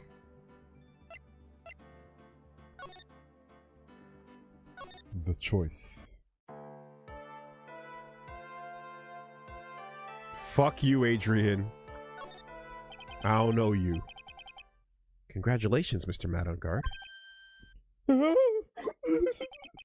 Please make sure to savor every moment of what little time you have left.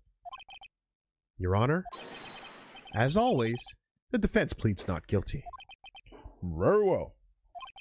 This court finds the defendant, Matt on guard. That's fucking crazy from Nick, by the way. Hold it! Please, wait! What's the matter? If I get a not guilty verdict, I'll be killed. Oh? I'm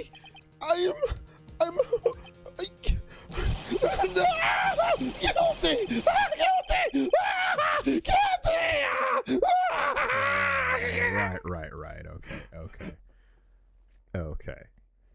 So you just push him to crack there. To do it himself. Okay. As always, it looks like we have uncovered the real truth. So does that change what Mia says to us later on, you know? So basically, I mean, it looks like it ends up being a bluff, right? Because and then she does say to you, like, pick whichever one you want, but it's a bluff that, like, puts Adrian's life on the line. Yeah. Because you're like, oh, you know the killer's coming for you, so you're gonna fucking turn this around, Absolutely. right? But if he happened to not do so, then Adrian's dead. Goes. Right? There's no hold on, Your Honor. Hey, no, it's over. Yeah. Okay, I see. And then there's actual bad endings that could have happened prior to this point. Hell of a gamble. Is there more that changes after this, or does it just continue down the same road? Okay. That's all, right? And then the other not guilty is very different too.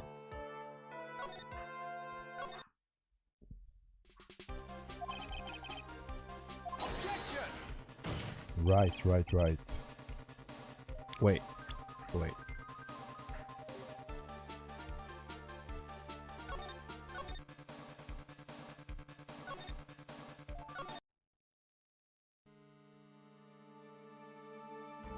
Oh. It would have been right after this, wouldn't it? For which choice? No. It's the choice before this new evidence shows up. The original guilty, not guilty. Before the gun, before the new evidence.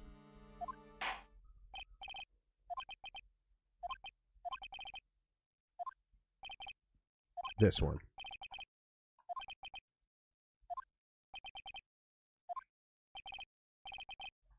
Oh, the original does nothing new? Someone was lying? Okay, well. Alright, never mind then. Yeah, okay. So here, if you choose this, it still gets interrupted the same way. Or you get a bad ending.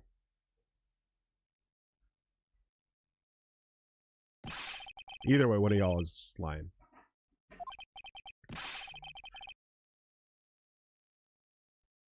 Oh, he pauses. Apologizes to Maya. Objection! And then this happens. Okay. There is a bad ending if you present the wrong witness and evidence. Okay. Oh, the killer and the videotape. Okay. You know what? It's been a long time. It's a very old game. It's hard to remember some of the deets. So present bad evidence to the killer. Is that correct? Is that the wrong evidence to the killer? Yeah. Let me take a look. I'm not gonna try too hard for this though, because now we're getting lost in the weeds a little bit, and I don't exactly know where the save is. Let's see if it's this one.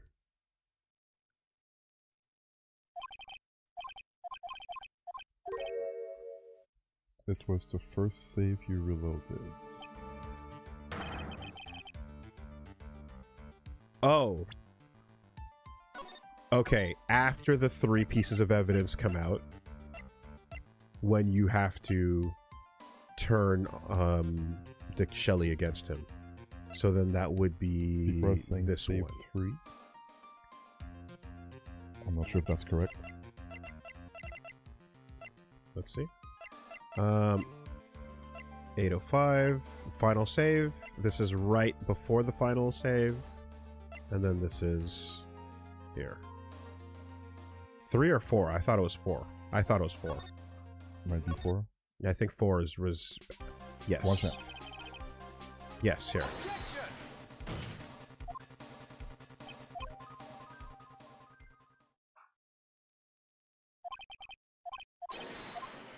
Yeah, he totally talked shit. He totally talked shit about Shelley.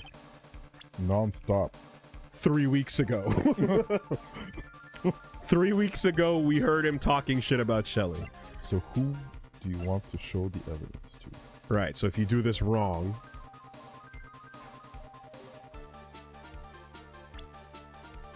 present the badge. Present Edgeworth the badge because Although, is there a like Matt wanting a guilty verdict comes at the end of what we just did, right? after presenting the tape.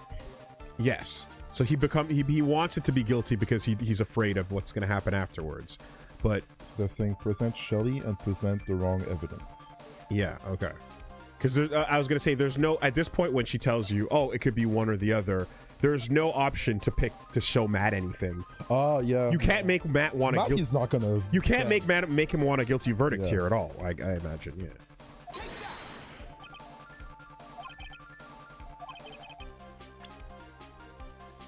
If then you present anything that's wrong to him.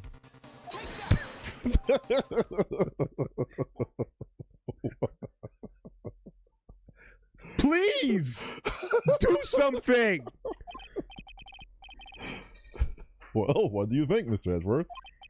I don't have anything to say to this. How about you, Miss Von Karma? Well, I was just shot, so... I'm afraid I cannot allow the defense to continue.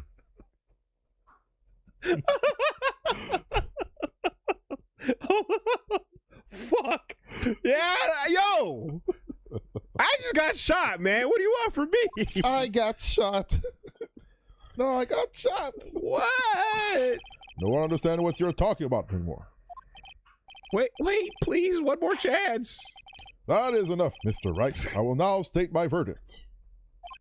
This court finds the defendant, Matt Ungard, not guilty. Yay! The winning confetti. Wait, That is all. This court is adjourned. who threw that confetti? Yeah, where's Gumshoe? Who threw that confetti? And the crowd is cheering as he's like, just like that, the case came to an end. I ran away from the courtroom, wandered the streets alone.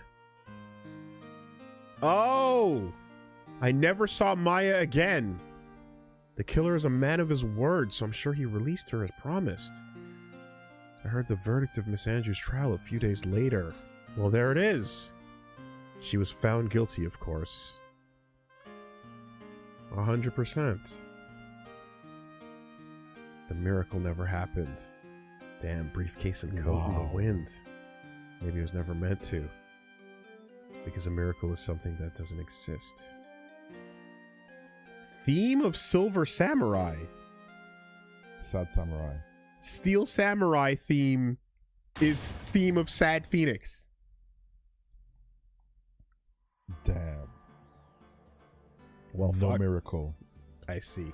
Yeah, so in conclusion then, Adrian on the line. Adrian's life on the line. Yeah. For context, the miracle never happened was a typo. Okay. They fixed it. It originally said the miracle never happened. At that crucial moment, you put a typo in? That's a bad localization. That's horrible. That's a horrible localization. You are winner. That's a like that is an extra bad. Like the class of the bug gets higher if it's during an emotional moment. Yeah, right. Don't mess up the delivery. The most important line at the end of the game that's making it all happen, and you fuck that ending up is crazy. That's nuts. This good, Dane? If you know, you know. Well, shit. Yep. I choose to blame it on Benjan. Yeah, maybe at the time. That's a fucking great case. So what happens with the whip then? When you give the whip off, what do you do? Because that's too much to reload. But I am curious. Does she regain her way? Is there a quick YouTube video that exists? I was trying to avoid that. You got a couple extra lines. Yeah. Okay, that's fine. Then He just doesn't call you stupid. A line change or two. Okay. Okay, that's fine. Yeah. Yeah, I mean, I guess if you're thinking about her, where she's what she's up to, then they didn't. Yeah, they didn't set that one up, but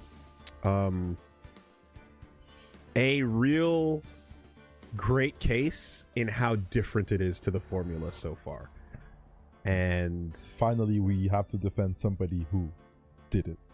yeah. Now, was it worth crawling through a mile of shit to get our freedom? Was it worth it, Mr. Dufresne? God damn, that was Like, I truly meant it when I said this is making me care less. Big Top, yeah. The fucking dude, like that moment has scarred me. It'll never be the same. The fact that that is at all a possibility has absolutely dragged this shit down into the mud. Holy fuck, Big Top. It's the lowest of the lows, right? Yeah, because it's like, and here's the thing, like, annoying characters, creepy fucking Creepy everything. creepy ages, and all that.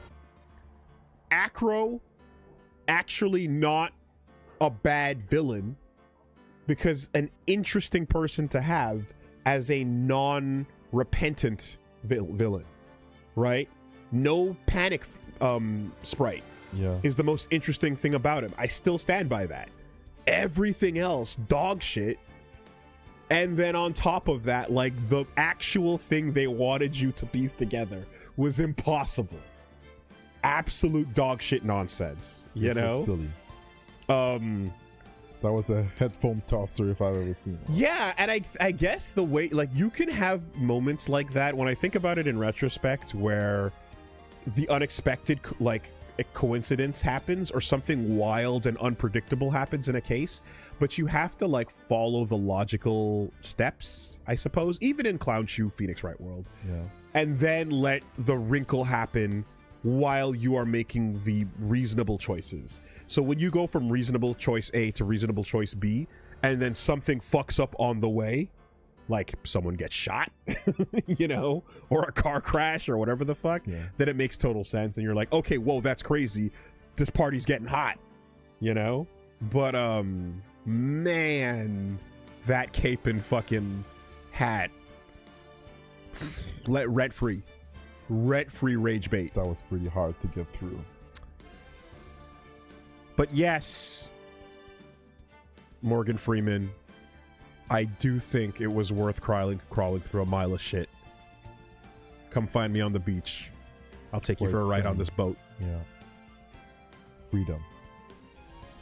Yeah, you agree? I agree. You agree. Dude, that case, I was like, when is it going to end? It's not. It was so like It was long. so long. It was so long. 3 investigations in the Big Top. And then like changing the rules of the game in a way that was not fun. Oh my god, don't press the clown. Oh fuck, I forgot about that.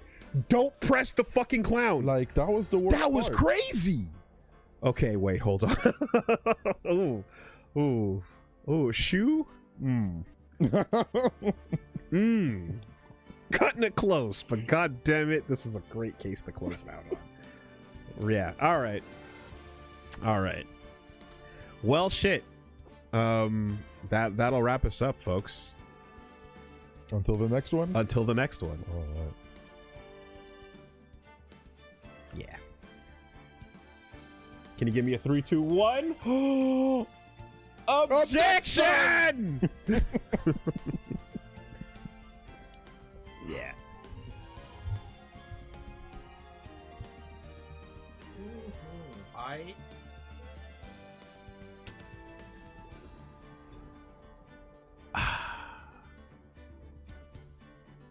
Does this stand above the first game?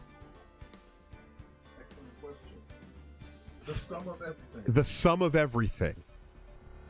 The flaws hurt too much.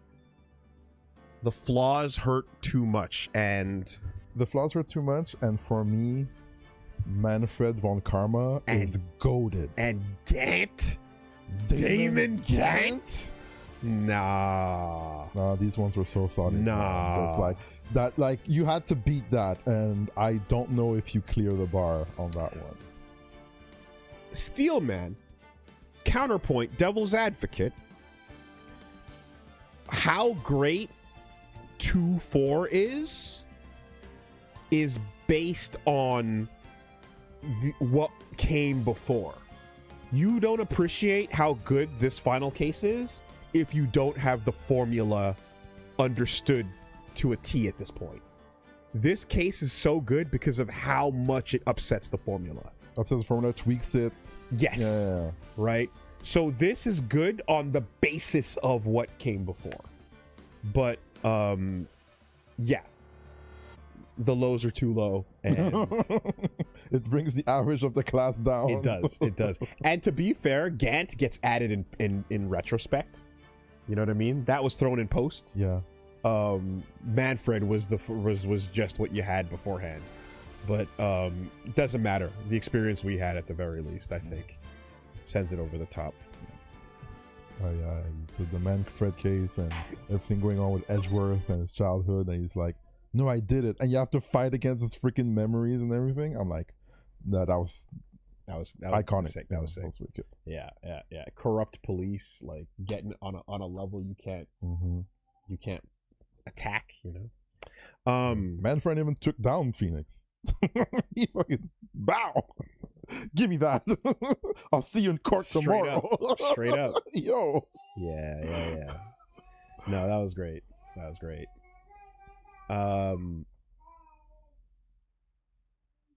That judge is like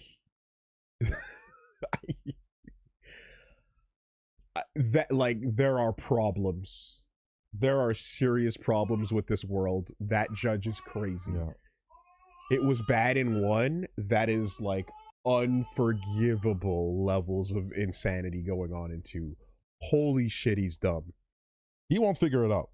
You guys have to figure it out, then he's just waiting to swing that gavel. And again, as a stand-in for the justice system, it makes perfect sense why that is the case. Yeah. Needs to be completely fucking inept. Rascot 248, how you doing? Greetings from the YT crowd. Oh shit, you crossed over to the Twitch. Well. Oh. Now we're getting mixed up. That YT.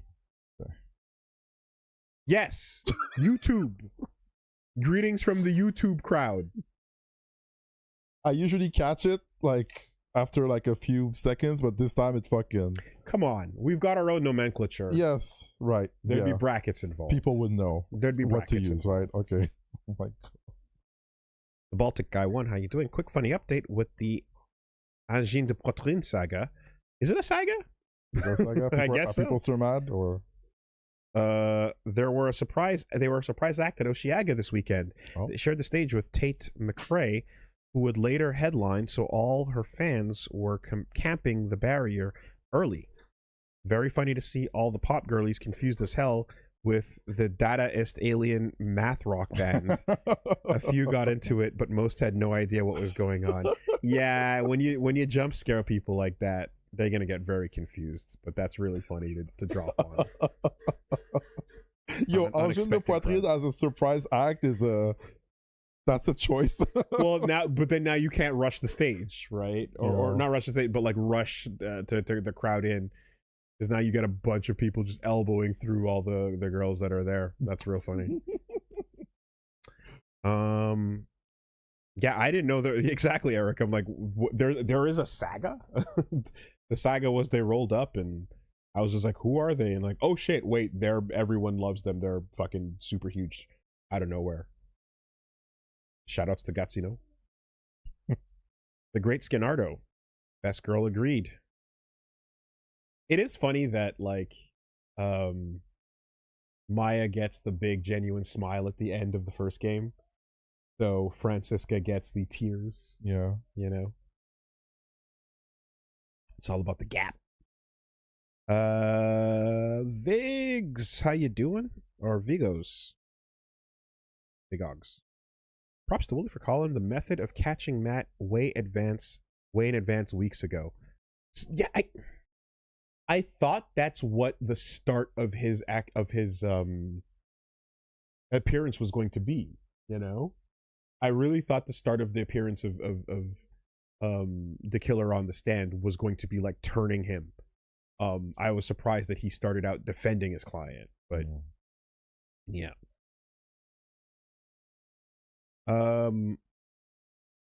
But there is still something cool about the idea of the killer that is like proud of his kill and upset that has been tainted. Yeah. You know, that is an interesting fucking wrench in the works. Cool, Mike. How you doing? Love this case so much. At this point in the series, Phoenix had been undefeated against some of the greatest prosecutors of his time, and Winston Payne. Of course, the actual guilty parties will seek Phoenix out to get a non-guilty verdict. It's brilliant. Yeah, so to me, I'm like, canonically, that's the end of the streak. You choose the right thing over your perfect verdict, which is the trap that the others went down. Altazan Ray's, hey, how you doing? Grats on successfully putting your law degree to work. At work, JFA is pretty okay, in my opinion. Also, Screamer has a demo now. I did hear that Screamer has a Dr. James Woods, thank you very much so much for the support. That's very generous of you. Thank you. I'm glad you enjoyed the show. I hope you enjoyed the LP. Cheers. Hell yeah. Thank you so much, Doctor. It is like, it's hard for me to imagine somebody making it through these cases being like, I'm just pursuing the perfect record. Never mind the client. Doesn't matter who, what, you know. They pull you in. What is up over on YouTube? Let's see over here. Whale Ping, how you doing? Soon, Big Top Creators. So, Big Top Creators' favorite case, huh? Yeah, we talked about it. That's an insane fact. I think it's a troll. I don't think it's real. I think it's a troll. Can't be real. Also, he was drunk. Yeah, that explains a lot. He was completely blacked out.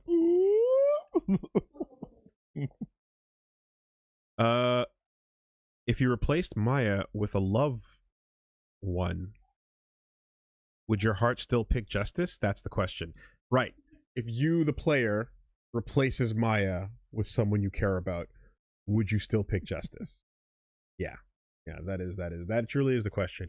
And you know what? Like, that is a really good, that is a good question for a game about law in these cases, because so many times you see the,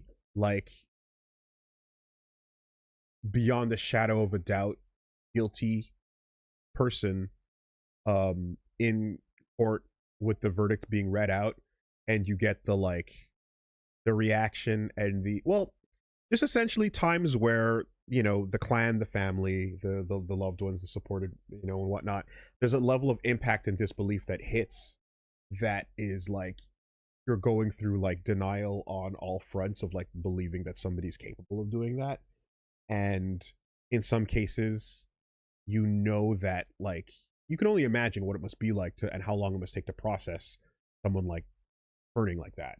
But there's always that moment where you kind of see the anger that sometimes you see from the family of the guilty party aimed towards the victims. That's messed up. And that shit drives me crazy. It's so insane.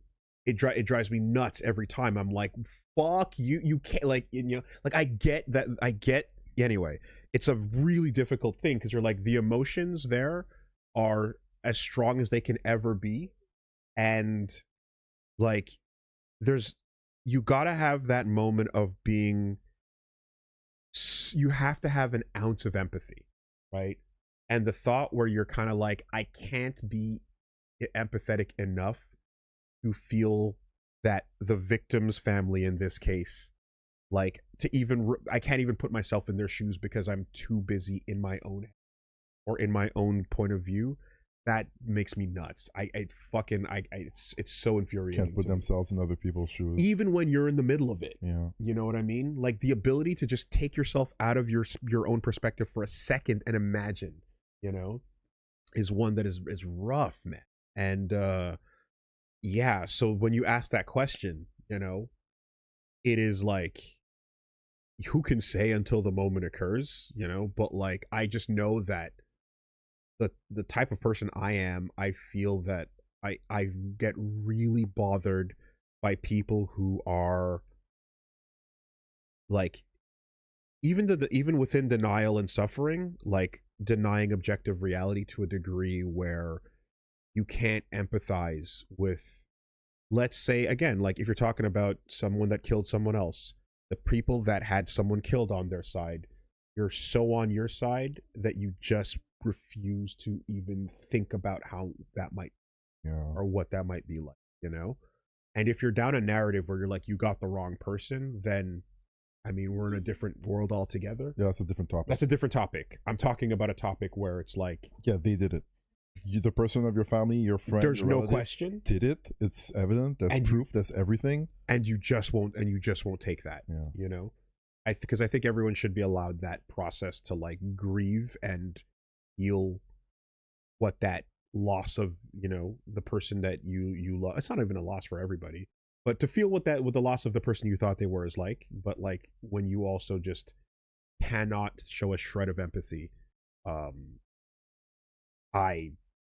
scary. I can't relate. It's kind of scary. It just makes me think like these are the decisions and moments and things that make it harder to be a society, to live with other people, and to when you can't at all think about, in fact, God forbid, like literally, like people having an empathy problem or not having enough of it is like the number one issue of our time, of all time, forever. It's literally just everything.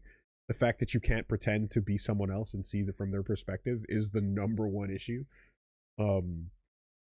It's why I fucking remember being a kid and loving the point of view gun in Hitchhikers for so like as a thing that was just like, holy fuck, could you imagine that? It's a button that creates empathy, so that question, like, I think I know how I'd go on that. You never know in the moment, but I think I know how I'd like to. Z Comics, how you doing? Where AA1 was about Nick learning how to be a lawyer, AA2 is about him learning what it means to be one, as well as what justice means. Every case is messy in turn. Yeah. When something you love is on the line, do you stand by it? Still stand by it. AA2 feels like Ace Attorney 2 feels like the team was trying to make the games more challenging and full of depth. Too many things at once, though. The mechanics hit, like Psyche Locks. Some are a slog, double press, big top, and by Apollo, I think they tune it in. Good to know. Yeah, because new mechanics are totally welcome and fine, and changes to the formula. There's a lot of presses that were like, there is no evidence to present here. You just have to follow the press line of questioning to your next objective. And that is totally like cool. I fucking hate the idea though of like the thing you already listened to, go listen to it again and now it's different. That's crazy. The double press, the don't press, the fucking with that shit is bad. It's not what you want to do in a visual novel that has a formula of like text display that you're kind of expecting the rules of a visual novel to follow. Burritos. Did Phoenix get paid at all in the final case? I feel like everyone's just fucking broke working pro bono. I feel like that is what it is, but who knows? Maybe it's the we only get paid if you win type deal. So, and if it did get paid, then it got spent on burgers and a $3,000 camera and fucking freaking Lotta, everything else that happened at the end. Nah. Yeah, I don't know how you feel about any of that, but Getting paid? Justice. Yeah. Anyway, I'm thinking. Yeah, I'm still thinking about it because I just remember this one. There's this one case I saw after the verdict rang out. Like the family just got on camera, started shit talking the defendants. Not the sorry the family of the victim were just getting shit talked, and they had a dead kid. Just like, Yeah, no, that's I don't care, man. Fuck you. Fuck you. Like if you can't step aside for a 1 second and go like, what if I'm wrong? What if I'm making a mistake about wanting to believe in my family? What if if you can't do that for 1 second and go, oh my god, how would that feel? Holy fuck, that would be the worst feeling ever. I should probably not do this. Just fucking can't. I can't process. It is too cruel. It is too cruel. You know? Anyways, what is going on, folks? All right, we're done for today. You can check us out on YouTube. The name of the channel is WoolieVersus. Out now, Castle Super Beast 383. Money is fake, so we live in a goon-based economy. Featuring Hina, Ecto, and Mint, as well as Pat Stares Out. You can go check that out. I think it's out as of earlier this morning. There's also Final Fantasy 14 episodes coming your way on the channel. The last one being Joe Guns versus The Great Filter. Came out 2 hours ago. Some clips for you as well. FF14 FanFest reveals Woolie mode and job. I believe this is Bastion talk or whatever. Was that what it was? Probably. I assume so. And the last episode of Phoenix Wright Ace Attorney, Justice for All. We never left the big top. Was the last one. Expect new episodes to come on the channel. Support the anime. Give us some clicks, some likes, some comments on what you're thinking. All day, every day in our hearts. Min reads every comment. True. I forgot about that. That's nuts. I didn't ask anyone to do that. That's crazy. Someone has to, I guess. That's extracurricular, bro. Oh no, he does it for fun. I see here we got linked to something that might be an interesting tidbit. We'll be back. Well, here, let me just close this off. It seems to be a 4chan post with an interview with Shu Takumi. There's a memorable scene at the end of Gakuten Saiban 2 where she cries, right? That scene wasn't actually in the original scenario. At the start of development, when we came up with the necessary animations for all the characters, I had asked for one where she cried, thinking I might need it. I figured she'd eventually cry, but then we were at the end of the game and she still hadn't. But the animation was good, and I knew Iwamoto here was going to cry if I left it unused, so I quickly added that scene at the end. What the fuck? You didn't plan that? Bro. Are you fucking kidding? So I didn't draw that crying Iwamoto. I didn't draw that crying face based on the scenario. I was told Mei's age and circumstances in advance, and I figured she wasn't one to simply cry. I had done a bit of research on crying faces when I was drawing Harumi, Pearl, and her crying face.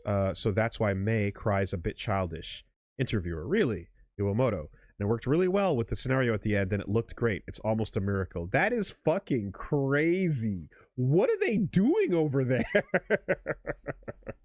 What is Shu Takumi actually doing? He was drunk. My man blacked out into a brilliant finale? Completely unintentional? By accident. Fuck. Well,